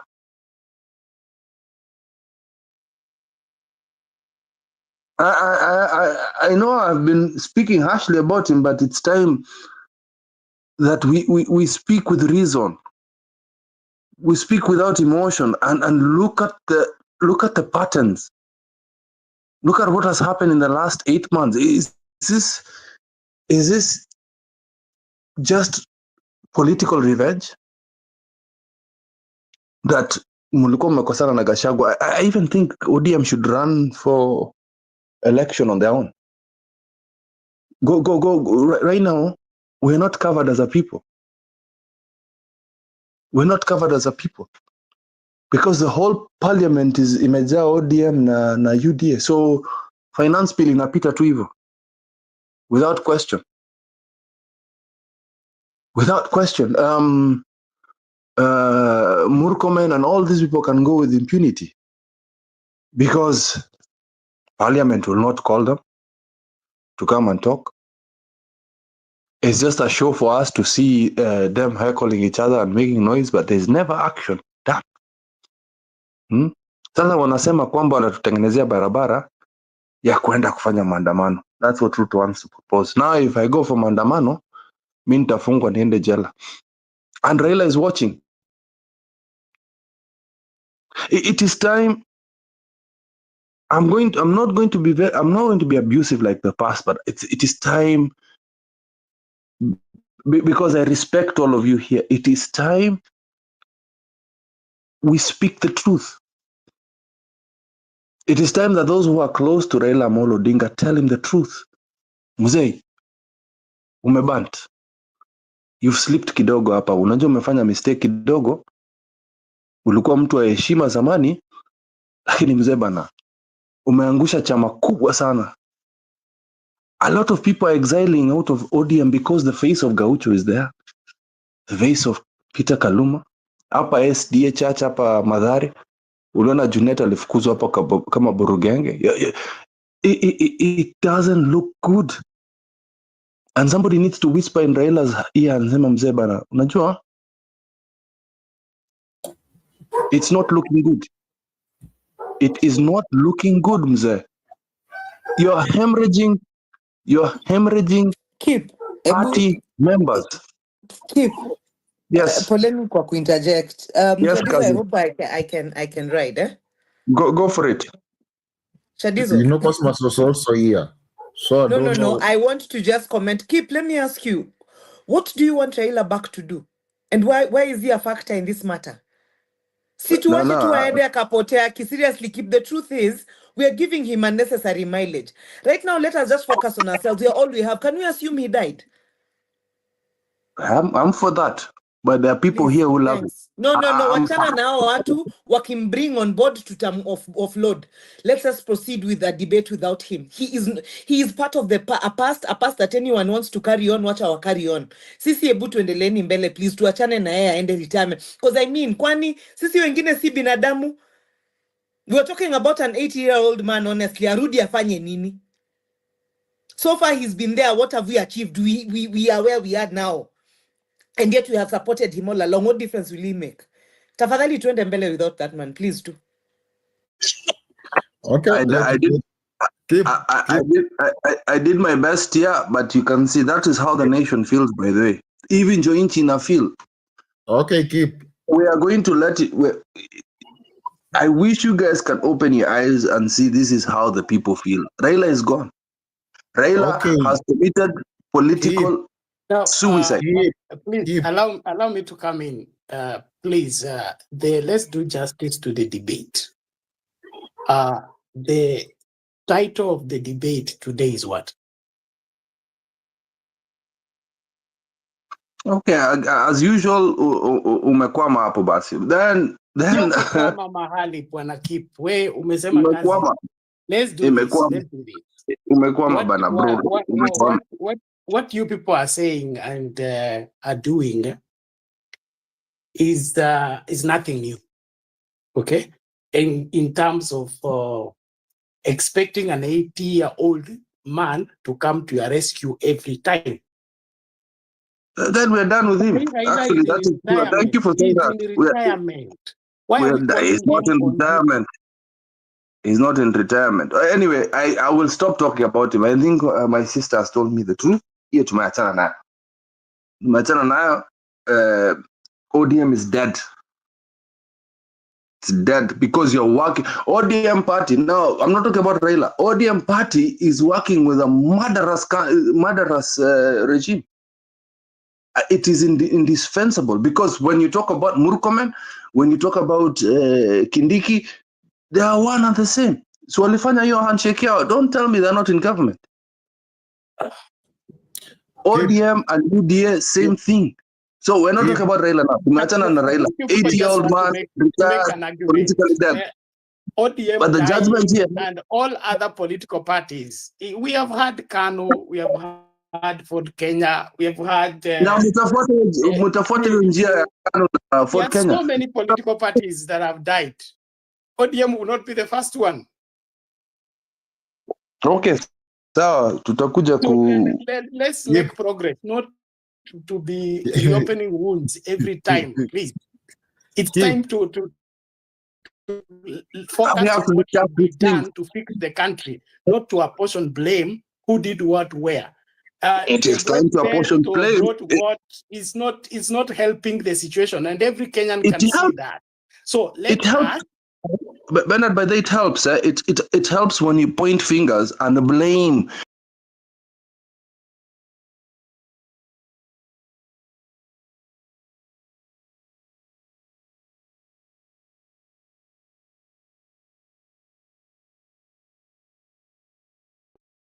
The last cross on this party called ODM, so that it disappears into oblivion, like Ford Kenya and ANC and all this KANU nonsense. I want people to be. What role did you play in the finishing Keep. Let us have an order, please, so that we can flow together in as good systematically. Keep have to realize sahi watu waangalie story ya ODM. Keep we have to, because they're in the broad-based garbage, blood-based. We have to point. You cannot just point at one area only. You cannot point at Kindiki. You cannot point at Murkomen only. Yet, wakona cheerleaders from ODM. Yes, we have to mention them. Bro, we have to mention. Come on, please, let there be order. Please let there be order. Okay? I've always said, whatever bone of contention you have with whoever, let it not be sorted here. And when we come to the debate, let's come to debate the subject at hand, not to introduce new things that as much as zinakera kila Mkenya na kila Mkenya akona na tatizo na vile uongozi unafanywa, ni muhimu tuwe soba wakati tunazungumza ili tuelewanwe na wale wanaotusikiliza wajifunze kutoka kwetu. Sio kuja kuleta hasira kwa mtu ambaye hata hayuko hapa kwa debate, hawezi kujitetea na kumention majina. It's not the way debate is done. But you're mentioning Murkomen and Kindiki here. I don't need to teach you how to debate, you know. So let's not just come to, air our anger. Let's provide leadership. And to provide leadership is to say, what lessons do we draw from this? Sudden decisions have consequences. These are the consequences we are suffering. Now, this is the way forward. Not just for us to come and, blow up everything. Blowing up everything is not helping. Kuna panya kwa nyumba. Huwezi kuchoma nyumba kwa sababu kuna panya. Unatafuta njia mwafaka ya kushughulikia hao panya. So let's not get emotional over nothing. Thank you. Thank you, Bernard. Let me listen. Tafadhali, nilikuwa nataka kusema hivi. Hapa tunapozungumza, ndio maana nasema kwamba tuwe na mapinduzi kimawazo, kwamba tusitegemee watu fulani. Tunataka sisi kama Wakenya wote kwa ujumla, kwa sababu tukiachilia tu mtu mmoja, huyu ni mzee. Mimi hata sijui kwa nini watu bado wanazungumza juu ya Raila. Mimi sielewi Raila mambo yake. Mimi my own point of view, hiyo mambo tulimalizana naye. Yeye yuko kwa kama hiyo ni broad based, lakini hiyo serikali hatuipendi. So kama tunataka kufanya nini, kitu gani tufanye ili tujikomboe? Hiyo ndio kitu muhimu, tujikomboe, tutoke kwa hawa wote ni wakoloni. Mimi in my eyes nakwambia hawa wote ni wakoloni. Hata sisi vile tunavyofikiria saa nyingine bado tunafikiria kikoloni. Tunaona lazima mtu fulani tu ndiye afanye hiyo kitu. Hizi vitu tunaweza kufanya sisi wenyewe, inatakiwa sisi wenyewe tufanye. Ndio maana nilitoa mfano, wakati tulitaka multiparty tulikuwa tunaambiwa tusiende kwa maandamano, lakini tulizidi kwenda kila siku. Watu waliuawa wengi tu, lakini tulisema hata kama tunawawa tunaenda tu. Wengine tuko na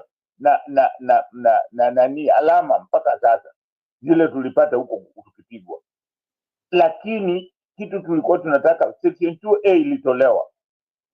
So ni lazima hata sasa kile tunachotaka lazima tufuate, maanake tukikubaliana na mambo ya wakoloni hawa hatutaenda popote.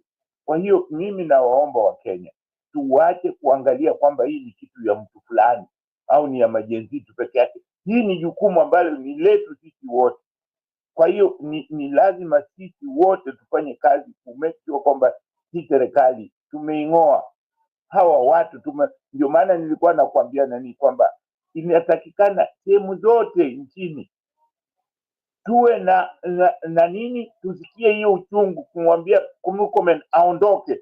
Si ati mtu anaenda kotini, hata akienda hao watu hakuna kitu watafanya. Asante sana. Asante Jakindube. I needed Maunga na Maunga. Can I talk?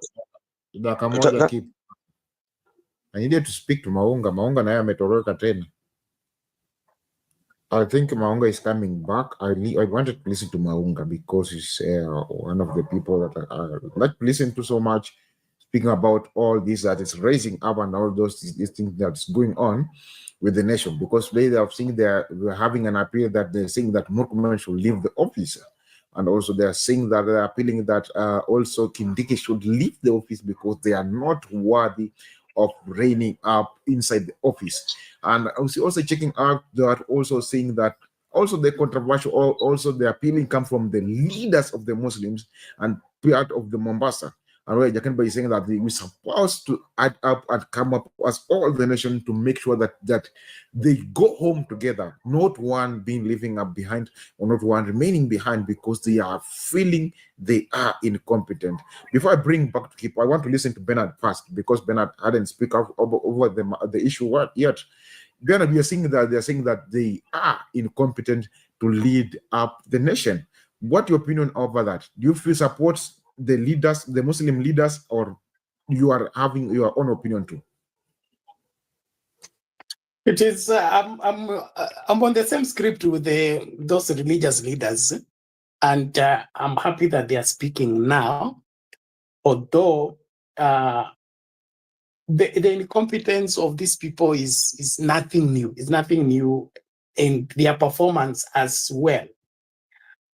I don't see anybody national in the Ruto administration as a whole. National in the sense that the decisions being said, being made, and the statements being given have that national outlook whereby the interest of the masses and the interest of the country is put in consideration. We're just seeing people who are pushing their personal agenda, and right now their main problem is one term. And now they are fighting this animal called one term. It has become now, Kenya has become one term in the sense that one term is now the issue to be fought, not the defense of the people, not the defense of the children of Kenya, not the defense of the mothers of Kenya, not the defense of the fathers of Kenya. And so we have a government that has misplaced priorities, and they are also late in the day trying to overturn what has gone wrong with them in the eyes of Kenyans. And that's why they are running around with bags of cash to distribute so that they can seduce Kenyans to change their minds about the suffering they have visited on the Kenyan people. And so to me, there is no serious, competent approach to governance being drawn and being laid out by the William Ruto administration.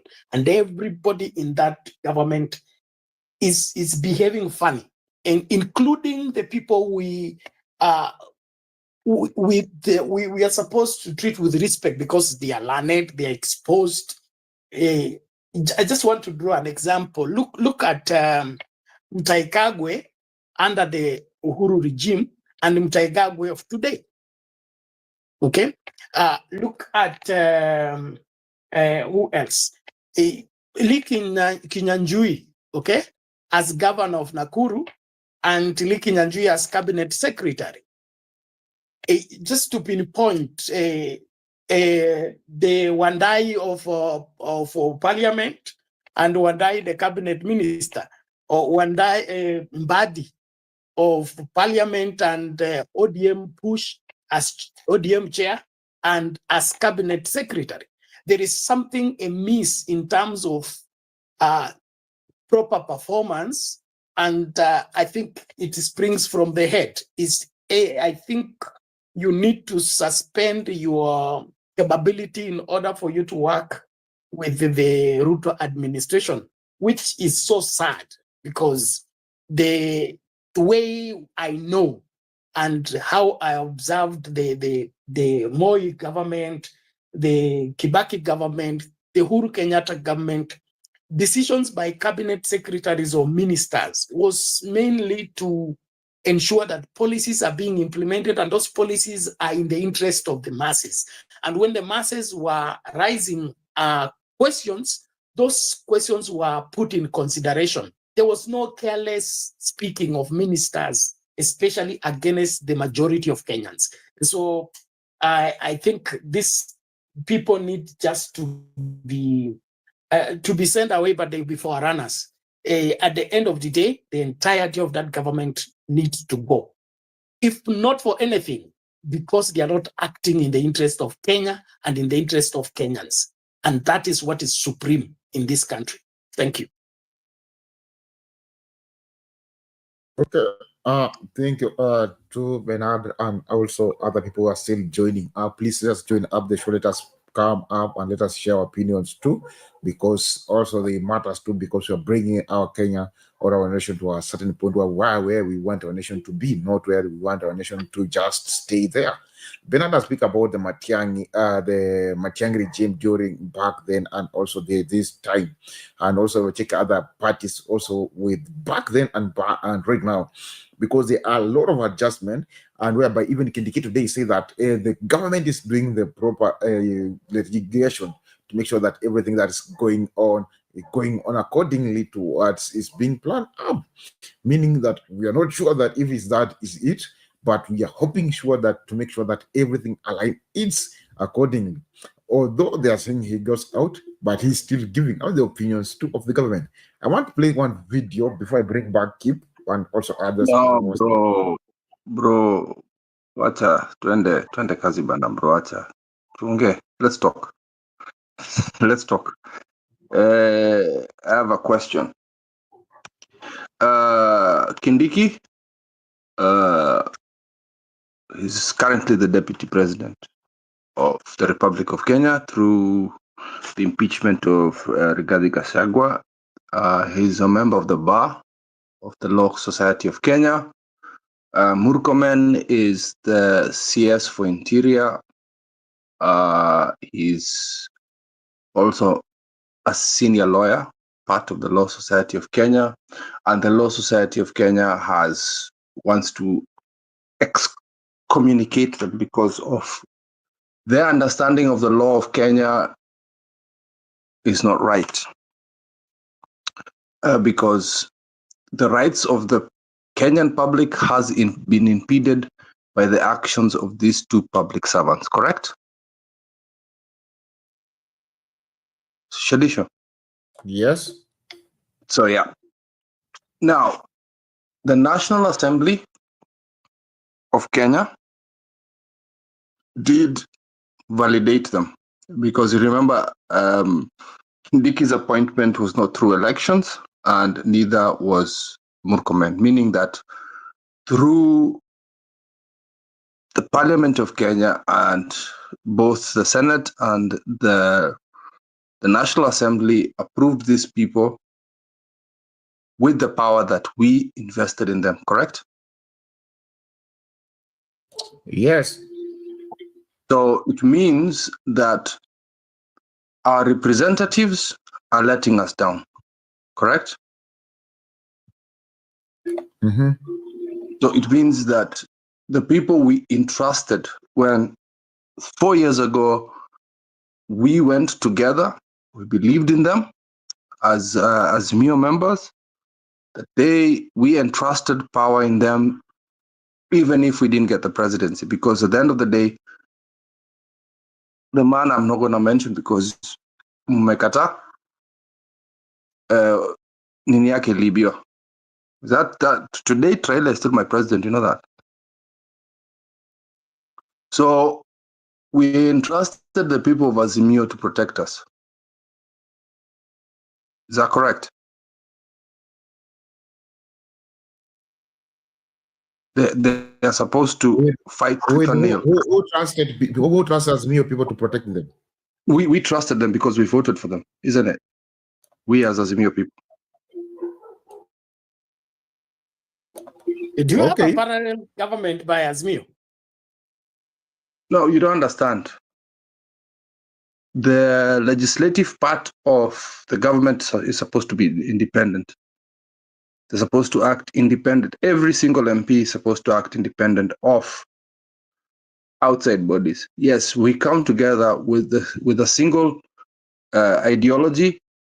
For the Azimio people, we came in with the ideology of trying to build a better economy for the people. I remember we were here together, one county, one product. We had very, very, very beautiful ideas that Kenya Kwanza came and stole. Right now, the people that we've entrusted that power to, because you said I'm not going to talk about individual, I'm going to talk about the representatives. This includes the Kenya Kwanza ones, includes the Azimio ones. It's not. I'm not even going to single out ODM here. All those people in parliament right now have let the people down. Is that correct? We want to hear how have they done that? They've let us down because the laws that they're implementing, the first thing is the finance bill, making the economy run down. Number two, protecting thugs. Number three, the two people we're discussing today, they're the ones who approved it because they are representing us. We trusted them to bring us good executive members with or without our presidency. I'm talking maturely here. I've not talked about anybody. I'm talking about the legislative of Kenya has let us down. All of them. Wote. Hakuna mmoja wao wote mwenye amekuja hapa kutusaidia wa Kenya. That is why the country is heated right now. These people have let the Kenyan population down. And we keep discussing them, taking sides. I don't care which side they are right now. Mimi hao wote wanafaa kwenda nyumbani. That is my opinion. And we need fresh leaders because these people, for the last 15 years, we've had garbage leaders coming into parliament through party names that they've paid for the party. So what I'm trying to say is, next time as Kenyans, we need to come together and pick the correct leaders. Because if we had good legislation, Murkomen should have never been confirmed. Kindiki should have never sat there. Right now, the people of the army wananyang'anywa pesa yao ya inaitwaje hiyo lunch allowances because these MPs are not protecting the rights of the defense. The MPs we have and the senators we have are all not protecting us as Kenyans because we entrusted them with power. Tuliwapatia power. We give them the power, but they're abusing that power. They're giving themselves fat salaries. They are the only ones in Kenya that currently are increasing their powers. There's no oversight in any of the ministries we have in Kenya. There's no oversight in any of the parastatals we have in Kenya. Right now, They've gone against the constitution and enacted something called NADCO, bipartisan. Yet they're supposed to be kamali huko. This is why sometimes you have to listen to Sifuna. Hii kitu ya NADCO haifai kuwa. Hii kitu ya bipartisan should never have touched the day of light, the light of day. That thing should have never been signed. Because these so-called leaders we have in Kenya, watumia akili yao, they're not using their brains. They're not wafikiri individually. I am the MP of Keses. What do the people of Keses want? What do my people of Keses want? Ni nini walinichukua uko nende nifanye niwasaidie? None of them discuss those things. They never discuss problems that we have in our constituencies. And it's the same with the MCAs, it's the same with the governors. Our kazi yao ni kukula tu. We have the most bloated government in the world, the most disgusting government. We have people dying every day, yet the first thing they're going to do is defend the police and not defend the citizen. We've lost so many citizens, but none of them will come in parliament and enact a law to protect the citizens that have entrusted them power to protect. All we do here every day is defend, like football teams, defend parties, defend individuals, defend personalities, rather than thinking about what did we send those people to go and do in the legislation. Our legislative should be thinking independently. In the US, in any other place, by there I wanted to tell my Uncle Jacundo Bay, it's not the constitution that is bad. It is the people who are implementing the constitution that are doing it wrongly. And that is the civil education that we should need to discuss. That is the most important thing I wanted to bring today. Right now, all these people need to go home. Wote hakuna hata mmoja hapa ananisaidia kama Mkenya. From last year to this year, from the time we were running around as Azimio people, where we had protests, we were killed. Our people were killed. Nothing has been done in parliament. To right now, hakuna kitu imefanyika. Yet we are allowing politicians to run around distributing money, including Raila Amolo Odinga giving akina Gaucho money. Anyway, wacha nitawaachia hapo because I don't want to cause any tension here. Mi najua hapa Bwana Kipenda, don't name. Sorry Shadizwa, nimevunja sheria. Naomba tu kuelewa swala hapa. Kindiki na Murkomen walipita msasa wa parliament. Yes. Wakati wa vetting. Okay? Yes. Yes. Na mojawapo ya conditions ya watu kuzuiliwa kuingia kwa ofisi ya umma ni kama kuko na current allegations that are making you unfit for public service. Yes. If that information is not given or adduced in parliament during the vetting, okay, you pass that stage. When you get in office and begin to function in the office inappropriately, you're supposed to be held accountable for that particular misconduct. Yes. So that misconduct, how does it now revert back to parliament? Yes. We have appointed Kip as a Minister for Home Affairs.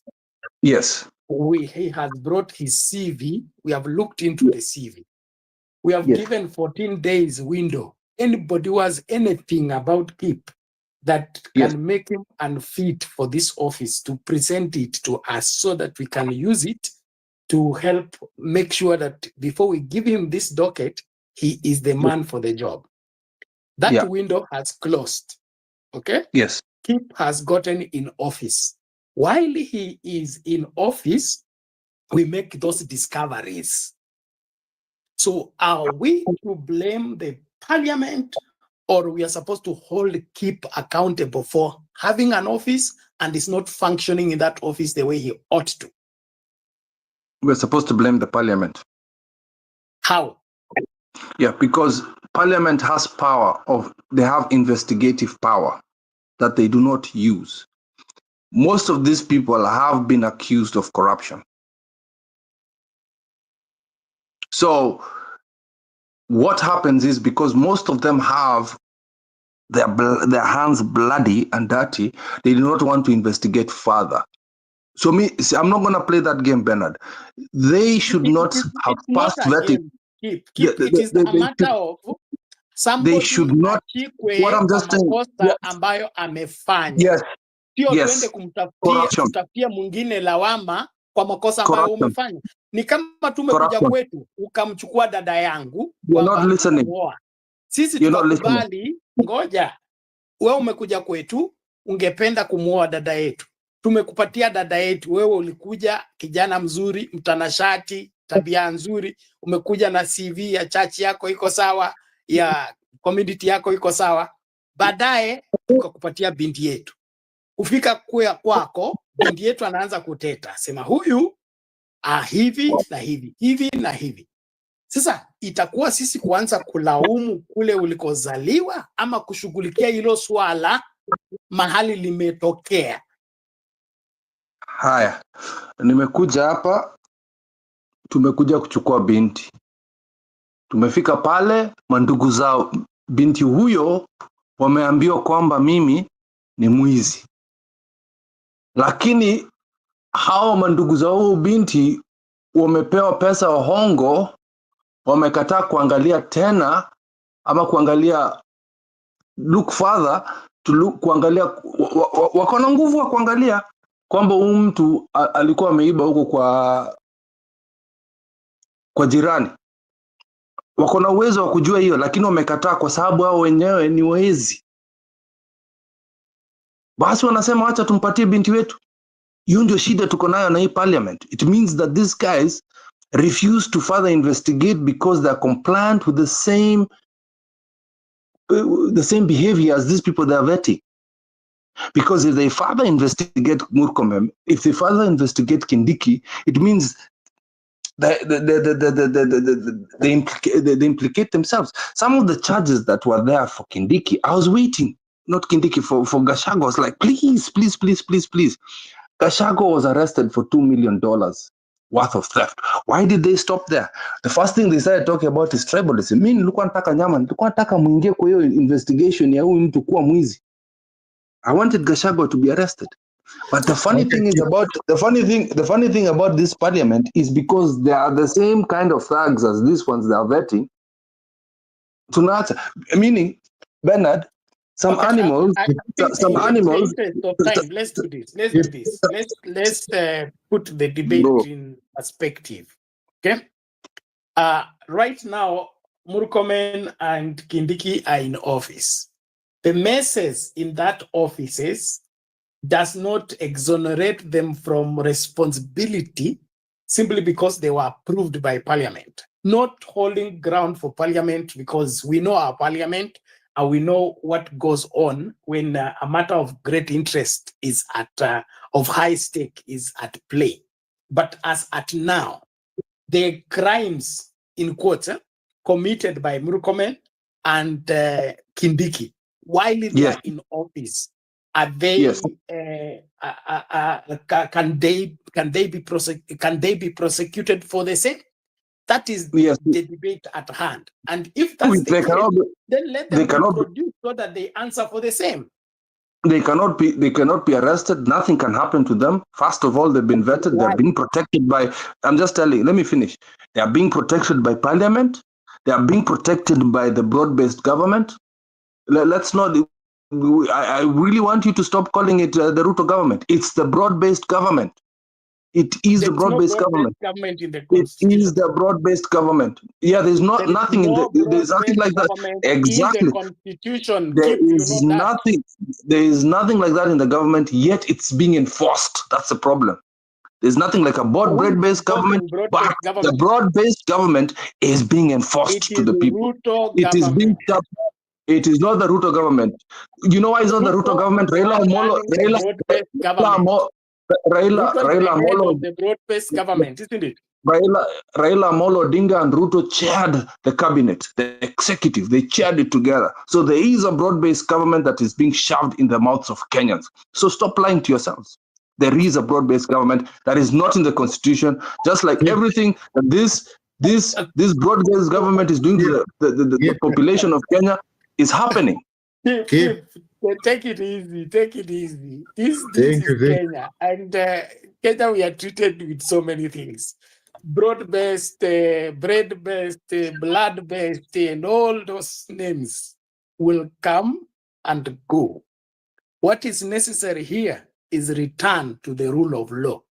The more we allow the negligence of the law or the sidelining of the law, the misuse of the law, the worse things get. So apportioning blame is not the way forward. The way forward is how do we return to the We have rule to of law? point fingers. What are the consequences of violating the law? If that's not important, then the debate is unnecessary. If you don't point at the place where kidole kina kidonda, nitaweka plaster wapi? Yes, you have to point blame so that you know where to put the plaster or where to cut off or where to maim or remove the leg. Yes, we have to blame. We have to point fingers. So address the violation of the broad-based government, not the fault of the.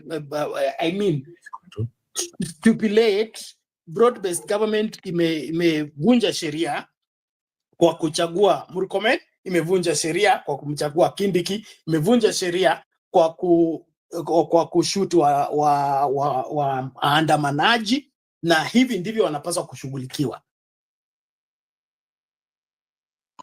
The whole thing should collapse down completely. The whole government should collapse.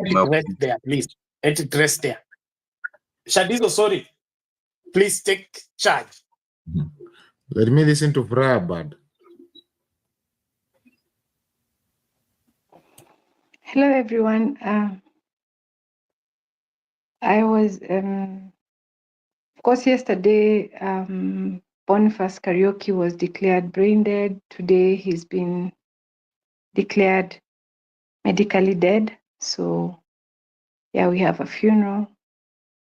And I'm glad that LSK has moved to prosecute their case against Kindiki and Murkomen, because as lawyers and members of the LSK, they believe, based on what the law says, they have breached, their conduct has breached the code of conduct that protects them as lawyers, and they kept on arguing and giving their points that, I'm a lawyer, and I was acting on the basis of law. And that really is actually what made them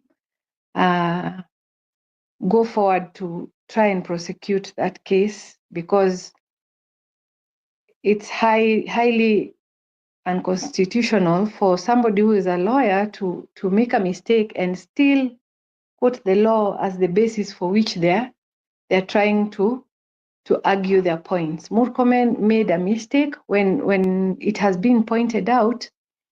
He's been trying to retract. He's been trying to retract tactfully, saying, I was actually not saying this.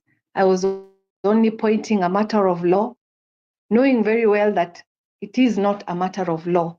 So I think, based on what has been done, there's a sense in which you feel that some of these things, we have to look further than just trying to see what happened. History is good. I'm a student of history. I love everything. It's important to know where you come from, where you are at, and that will help you to also determine where you're going. But you see, there's very little you can do that has already taken place. If it is already in the past, Shadizo, what I'm doing now is what will determine, the trajectory for the future. But if we have already blundered in making choices about our leaders, the only thing we can do now is to try to hold them to account now. And knowing our country and how it doesn't work, that is one of the reasons that, young people are saying, you're not listening, you're not doing the right thing. We are trying to say, do the right thing, and you're not doing it. And that is why we are going to the streets. So if you look at everything in context, you will realize that, there's a strong message, and there's an opportunity now to make the changes that we want, either by protesting until these people end up realizing, maybe they will change their mind. I think that's the hope that the generation is currently, the people who want change. It's not just about the Gen Zs. It's everyone who believes in a better governance. We are saying there's a movement here that is alive to the things that we want. How can we support this movement? How can we take advantage, not in a negative way, but in a positive way, of this wokeness that is around us, that people are actually saying, we are no longer afraid of this government. We can challenge it. We can speak out. That is how, if you're looking into the past, that is how some of the milestones that were achieved, that's how they got achieved, that people stood firm. People were getting killed, but they were saying, you can kill us, you will not kill all of us. And in that process, those who managed to stayed long enough for that government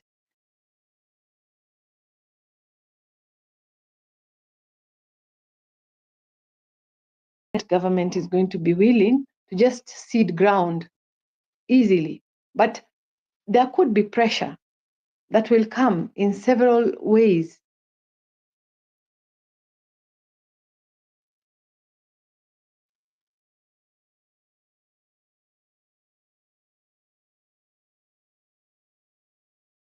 Then we lose sight of where we want to go, and we don't concentrate so much on getting ahead.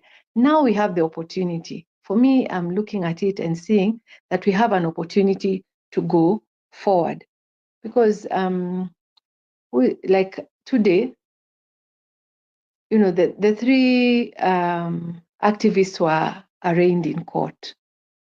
These are activists who've come out when we were fighting femicide, when we were fighting, when women were complaining about not being allowed to breastfeed in the open.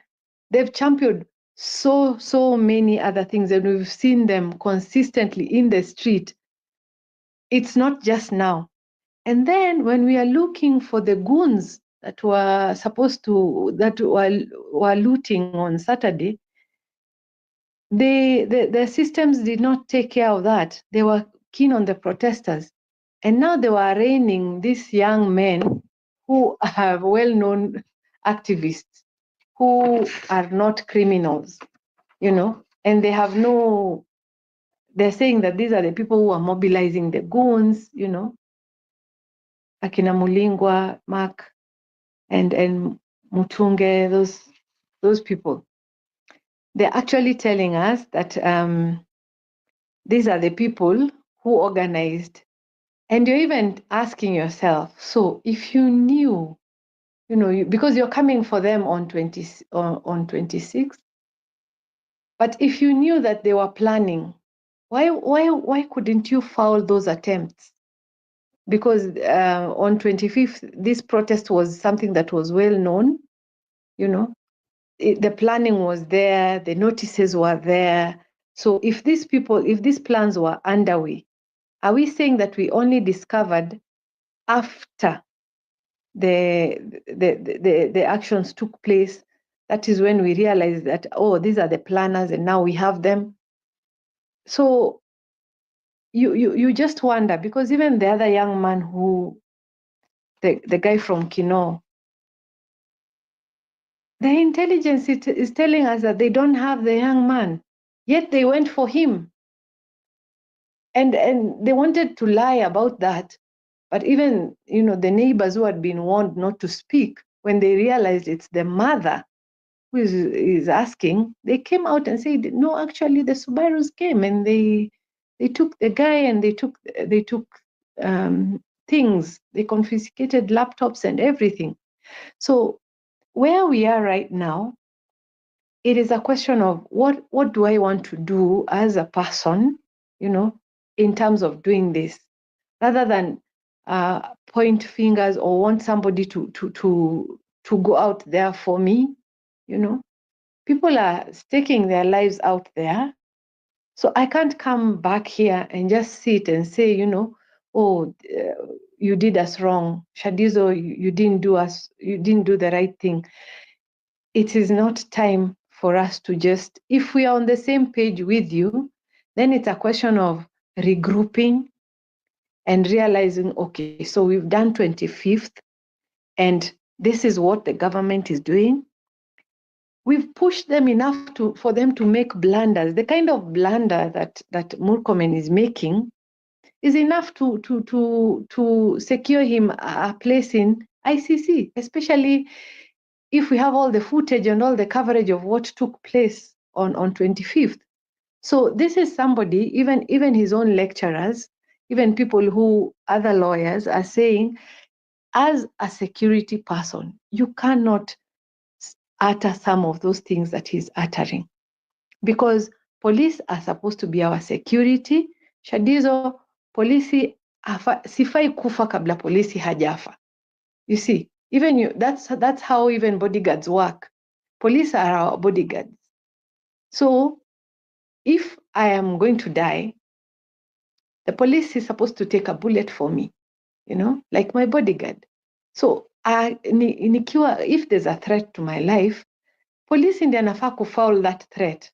Unaona? Yeye ndiye anafaa kupigana na wezi ambao wanakuja kuniibia, not me. So mwizi will get to me after they're done with the police.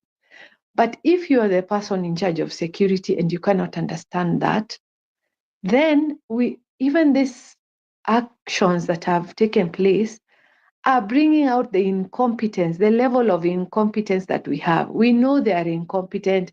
Maybe when they were given those dockets, it didn't suit them. Yes, that has already passed. But now, what we are doing now is actually bringing this out to the light in a way that can be challenged in court. You see, the other times it was, you have chapter 6, integrity, and no one can bring it out in a way that will make parliament determine that this person is not fit. And because also parliament is they're not integral enough by themselves, so in choosing other people, sometimes they also choose just the same people who share the same character that they have. But if you look at what is happening in the country now, some of these things are coming out. The kind of incompetence that we couldn't raise at the time when we were vetting is coming out in a manner that is chargeable in a court of law. So for me, I think, Shadizo, what LSK is doing, what Kenyans are pushing for right now, is something that will help us. And if we continue, the Sabasaba now being planned, even the economic progress is being hampered by some of these demonstrations or protests. And the business community came out very strongly after this. And you can see that even that is pointing a finger into the systems that how could it be that you are able to beat up protesters and goons can loot for like over an hour and there's no police and there's no injuries on them. no one is trying to maim them or arrest them. For me, I think that is my initial submission, that we can concentrate on what we are achieving more than what we have already lost. What we've lost, we've lost. What we stand to gain, I think, is much more than what we've lost. So as long as we believe in the course that we are taking, we can move forward. We can look backward in the rear mirror, but you drive looking, forward. You can take glances in the rear mirror, yes, but you can't stick there. Otherwise, you'll cause an accident up front. Thank you, Shadiza. Thank you, Frahabad, for that submission. For those who are still joining up, please let us join up. Let us, so that we can bring this to an end together, as even we are conversing towards it. Because something raising up that Kindiki should go home, and also it should be followed with Murkomen. And a lot is being still speak, and a lot is being put to alignment, and we want to hear from you Kenyans too, so that we can know where we are heading or where we're driving this car towards to. Tunaweza kuwa tunapeleka gari kwa shimo na hatujui gari inaenda kwa shimo.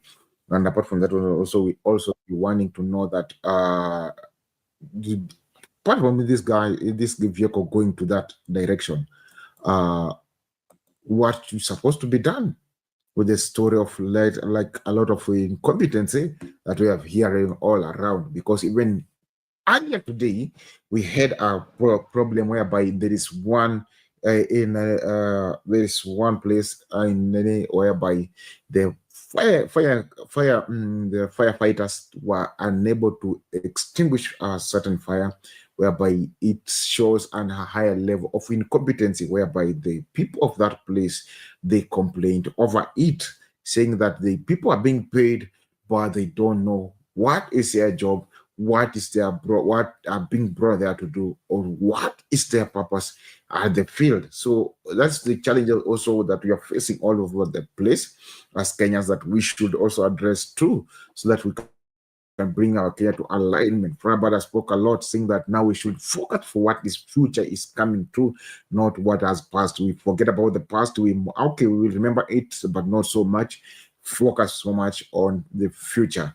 I see John is joining us. John, how are you? I'm doing good, and you? I'm fine too.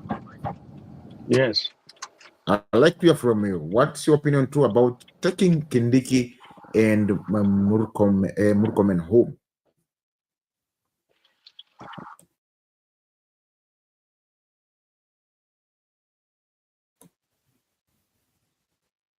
John, can you hear me? I want to say that yes, I can hear you. Can you hear me? Yes, I can hear you. Go on. I'm saying I want to thank you guys for allowing me to join this discussion, because it's very important for our country. I am very disappointed with what Murkomen said, and it's very strange why he has to say that it's an order from above, that he is asking the police that whoever comes near the police station, that it should be shot to kill them. I mean, which government kills its people? The government is supposed to protect their people, not to kill them. I think they have not read the constitution, or they do not know what they are doing. Murkomen is the worst CS the country has ever had. Because how do you give an order like that one, to shoot and kill? Yet he's a lawyer. I don't understand how a lawyer can give such kind of an order, unless he did not study law, unless he went to school and he did not finish his law school. He should be arrested, be charged in a court of law as we speak, because that's against any law. How do you give orders like that one? Secondly, the Gen Zs, I think their plan and their program has been hijacked with the so-called government, because the government cannot allow people to demonstrate. So they will do everything in their power to make sure that it does not work. And so therefore, people like Murkomen will use anything in their power to ensure that that doesn't work, to please somebody. Because Murkomen is not working for himself, he's working for somebody else. That is my take for now. Thank you, John, for that take. As you're moving on swiftly, we'll be looking more details to other things as we are moving on. This is what Kindiki said today. I want to check this so that we can sum with this story up. The report now, Deputy President Professor Kithure Kindiki now says that the government is ready to forfeit its popularity for the sake of the country's law and order. Kindiki, who led Kenya Kwanza leaders for an empowerment drive in Kathiani and Mwingi Central constituencies, has castigated diplomats, opposition and religious leaders backing the Gen Z-led protest. Kamau Mwangi tells us more. In what is likely to alter the way processions, protests and demonstrations are held in the country, a bill dictating how those aggrieved and seeking to take to the streets will conduct themselves is not so far in the offing. The Kenya Kwanza Brigade that set camp in Machakos and Kitui counties on Monday for Empowerment Fora expressed the need for a tighter management of protests in what they believe will save Kenyans from the destruction of their businesses, as was witnessed on Wednesday, June 25th. The National Assembly is ready and we are willing to ensure that we legislate a law that will ensure that in future, and not in the distant future, that we can have peaceful demonstrations, processions and picketing in our country without any loss of life or without any loss of property. We have to know the where, the how, the what time, the place, the manner in which these demonstrations must happen. Somebody at the end of the day must be accountable. Deputy President Kithure Kindiki says the bill currently being formulated by the Interior Ministry will bring about the much-needed order when Kenyans take to the streets. National security is not negotiable. We cannot trade off the stability and security of Kenya for popularity, for votes, or for anything. The DP on the same breath told diplomats to keep off matters that threaten Kenya's security as he called out opposition and religious leaders in the country for allegedly rallying behind the protesting youth. Ile taarifa wanatoa ni kama wanasherekea yale mambo yalitendeka. Na katika nchi zao hawawezi kukubali kitu kama ile ilitokea hapa itokee katika nchi zao. Kule Marekani, Uingereza, nchi zote zile. National security is not negotiable. Kamau Mwangi, Citizen TV.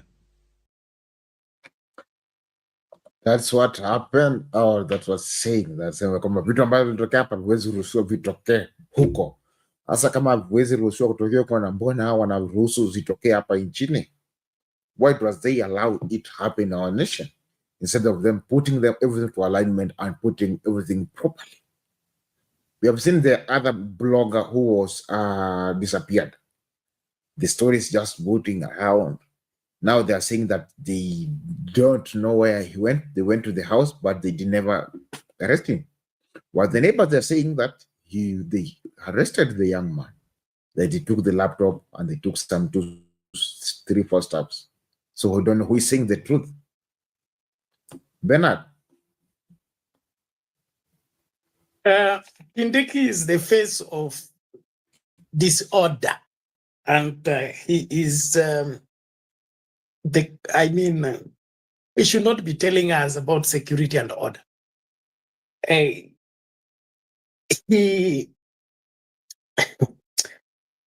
just don't get it. A professor of law, okay? He's talking of abductions, shoot to kill, and lives being lost as a matter of national security. How does that in itself amount to the justifications of all that is happening?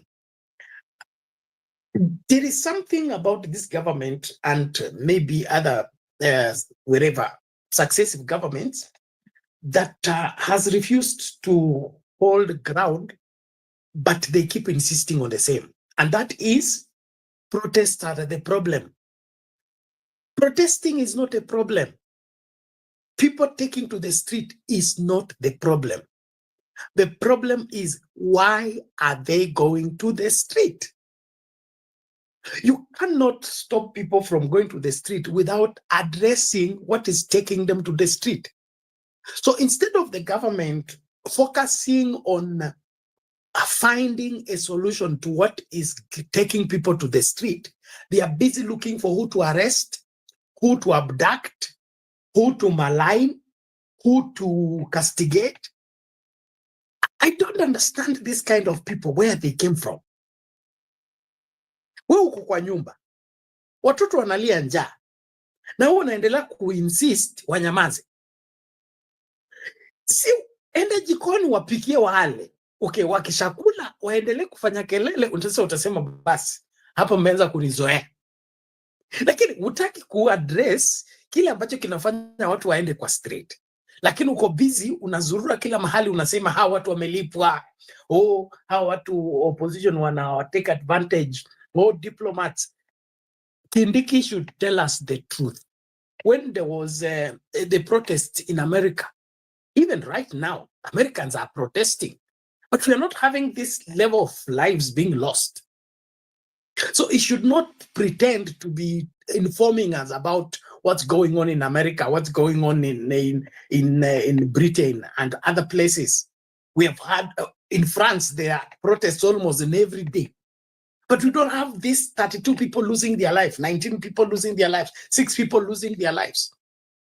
This is backward, primitive, barbaric, and these are the kind of people that need to be out of office. For us to get this country for us to get this country running properly, we need proper people in leadership, not these people who think colonial minds and, of course, backward thinking of believing that they can threaten people and they can intimidate people into silence. That is past with time. This time we negotiate, give and take. Umenikanyaga mguu, unaniambia ninyamaze namna gani? Na mguu, okay, kiatu chako kiko kwa kidole changu. Nikikwambia ondoa kiatu, utaki kutoa kiatu chako, lakini unaniambia ninyamaze. It doesn't work that way. And so the protest is not about security.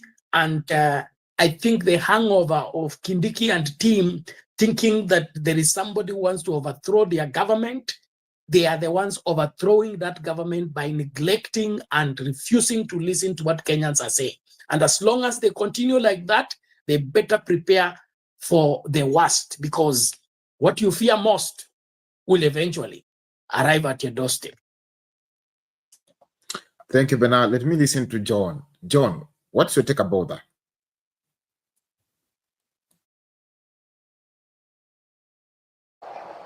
Yes. Kithure Kindiki ni mwanasheria wa Kenya. Amesomea sheria. Sasa sijamuelewa hii sheria nataka kuleta ni sheria kwa nini? Kwa sababu tayari tuko na sheria zinatuongoza katika katiba yetu.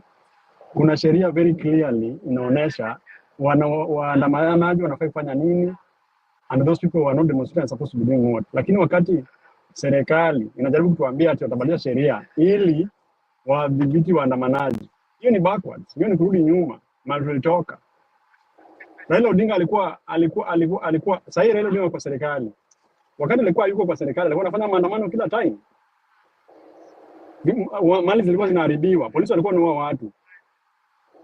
Kwa hivyo Kithure Kindiki asikuja kutuambia sahi, Kithure Kindiki anaweza kutuambia saa hizi ati sasa atabadilisha sheria ati ndio akuje kutusaidia. Hiyo ni backwards. Asante.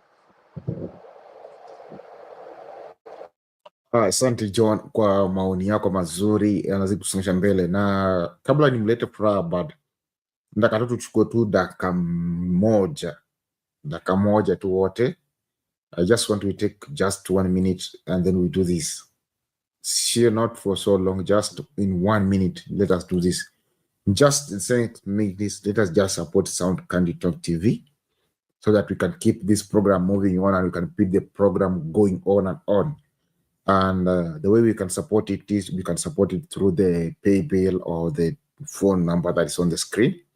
The till number is 516575 and the phone number is +254 718 454-585. The name is Bernard Makoha. So I just want to take a minute and then we do so, and then we continue the show. I just want to see, I'm not the one having the Bernard's phone, so I will see. Just let us take the minute, just send anything you have, if even it's $50, $100, when you feel to send even $1 million, the till number will not resist, will just receive. Just do it, and God will bless you so that we can keep this program running. Even tomorrow will be here. We can steer it up and also make everything go on. Tulipe hiyo token yenye tunatumia, manake siku hizi inapanda sana, and also sort out 1, 2, 3, also sort out our vmix and also our StreamYard and also other things that we have to pay too. So let us just take a minute. Kama uko Kenya, anything that you have, hiyo 50, hiyo 100, hiyo 1000, hiyo 10,000, hiyo so 100K, weka hapo kwa hiyo till number, itakuwa 50. For those who are in diaspora, use the Bernard's number, which is on the screens too, as we continue to swim smoothly so that we can keep the show moving on and on. Friarman, what is your opinion about this too?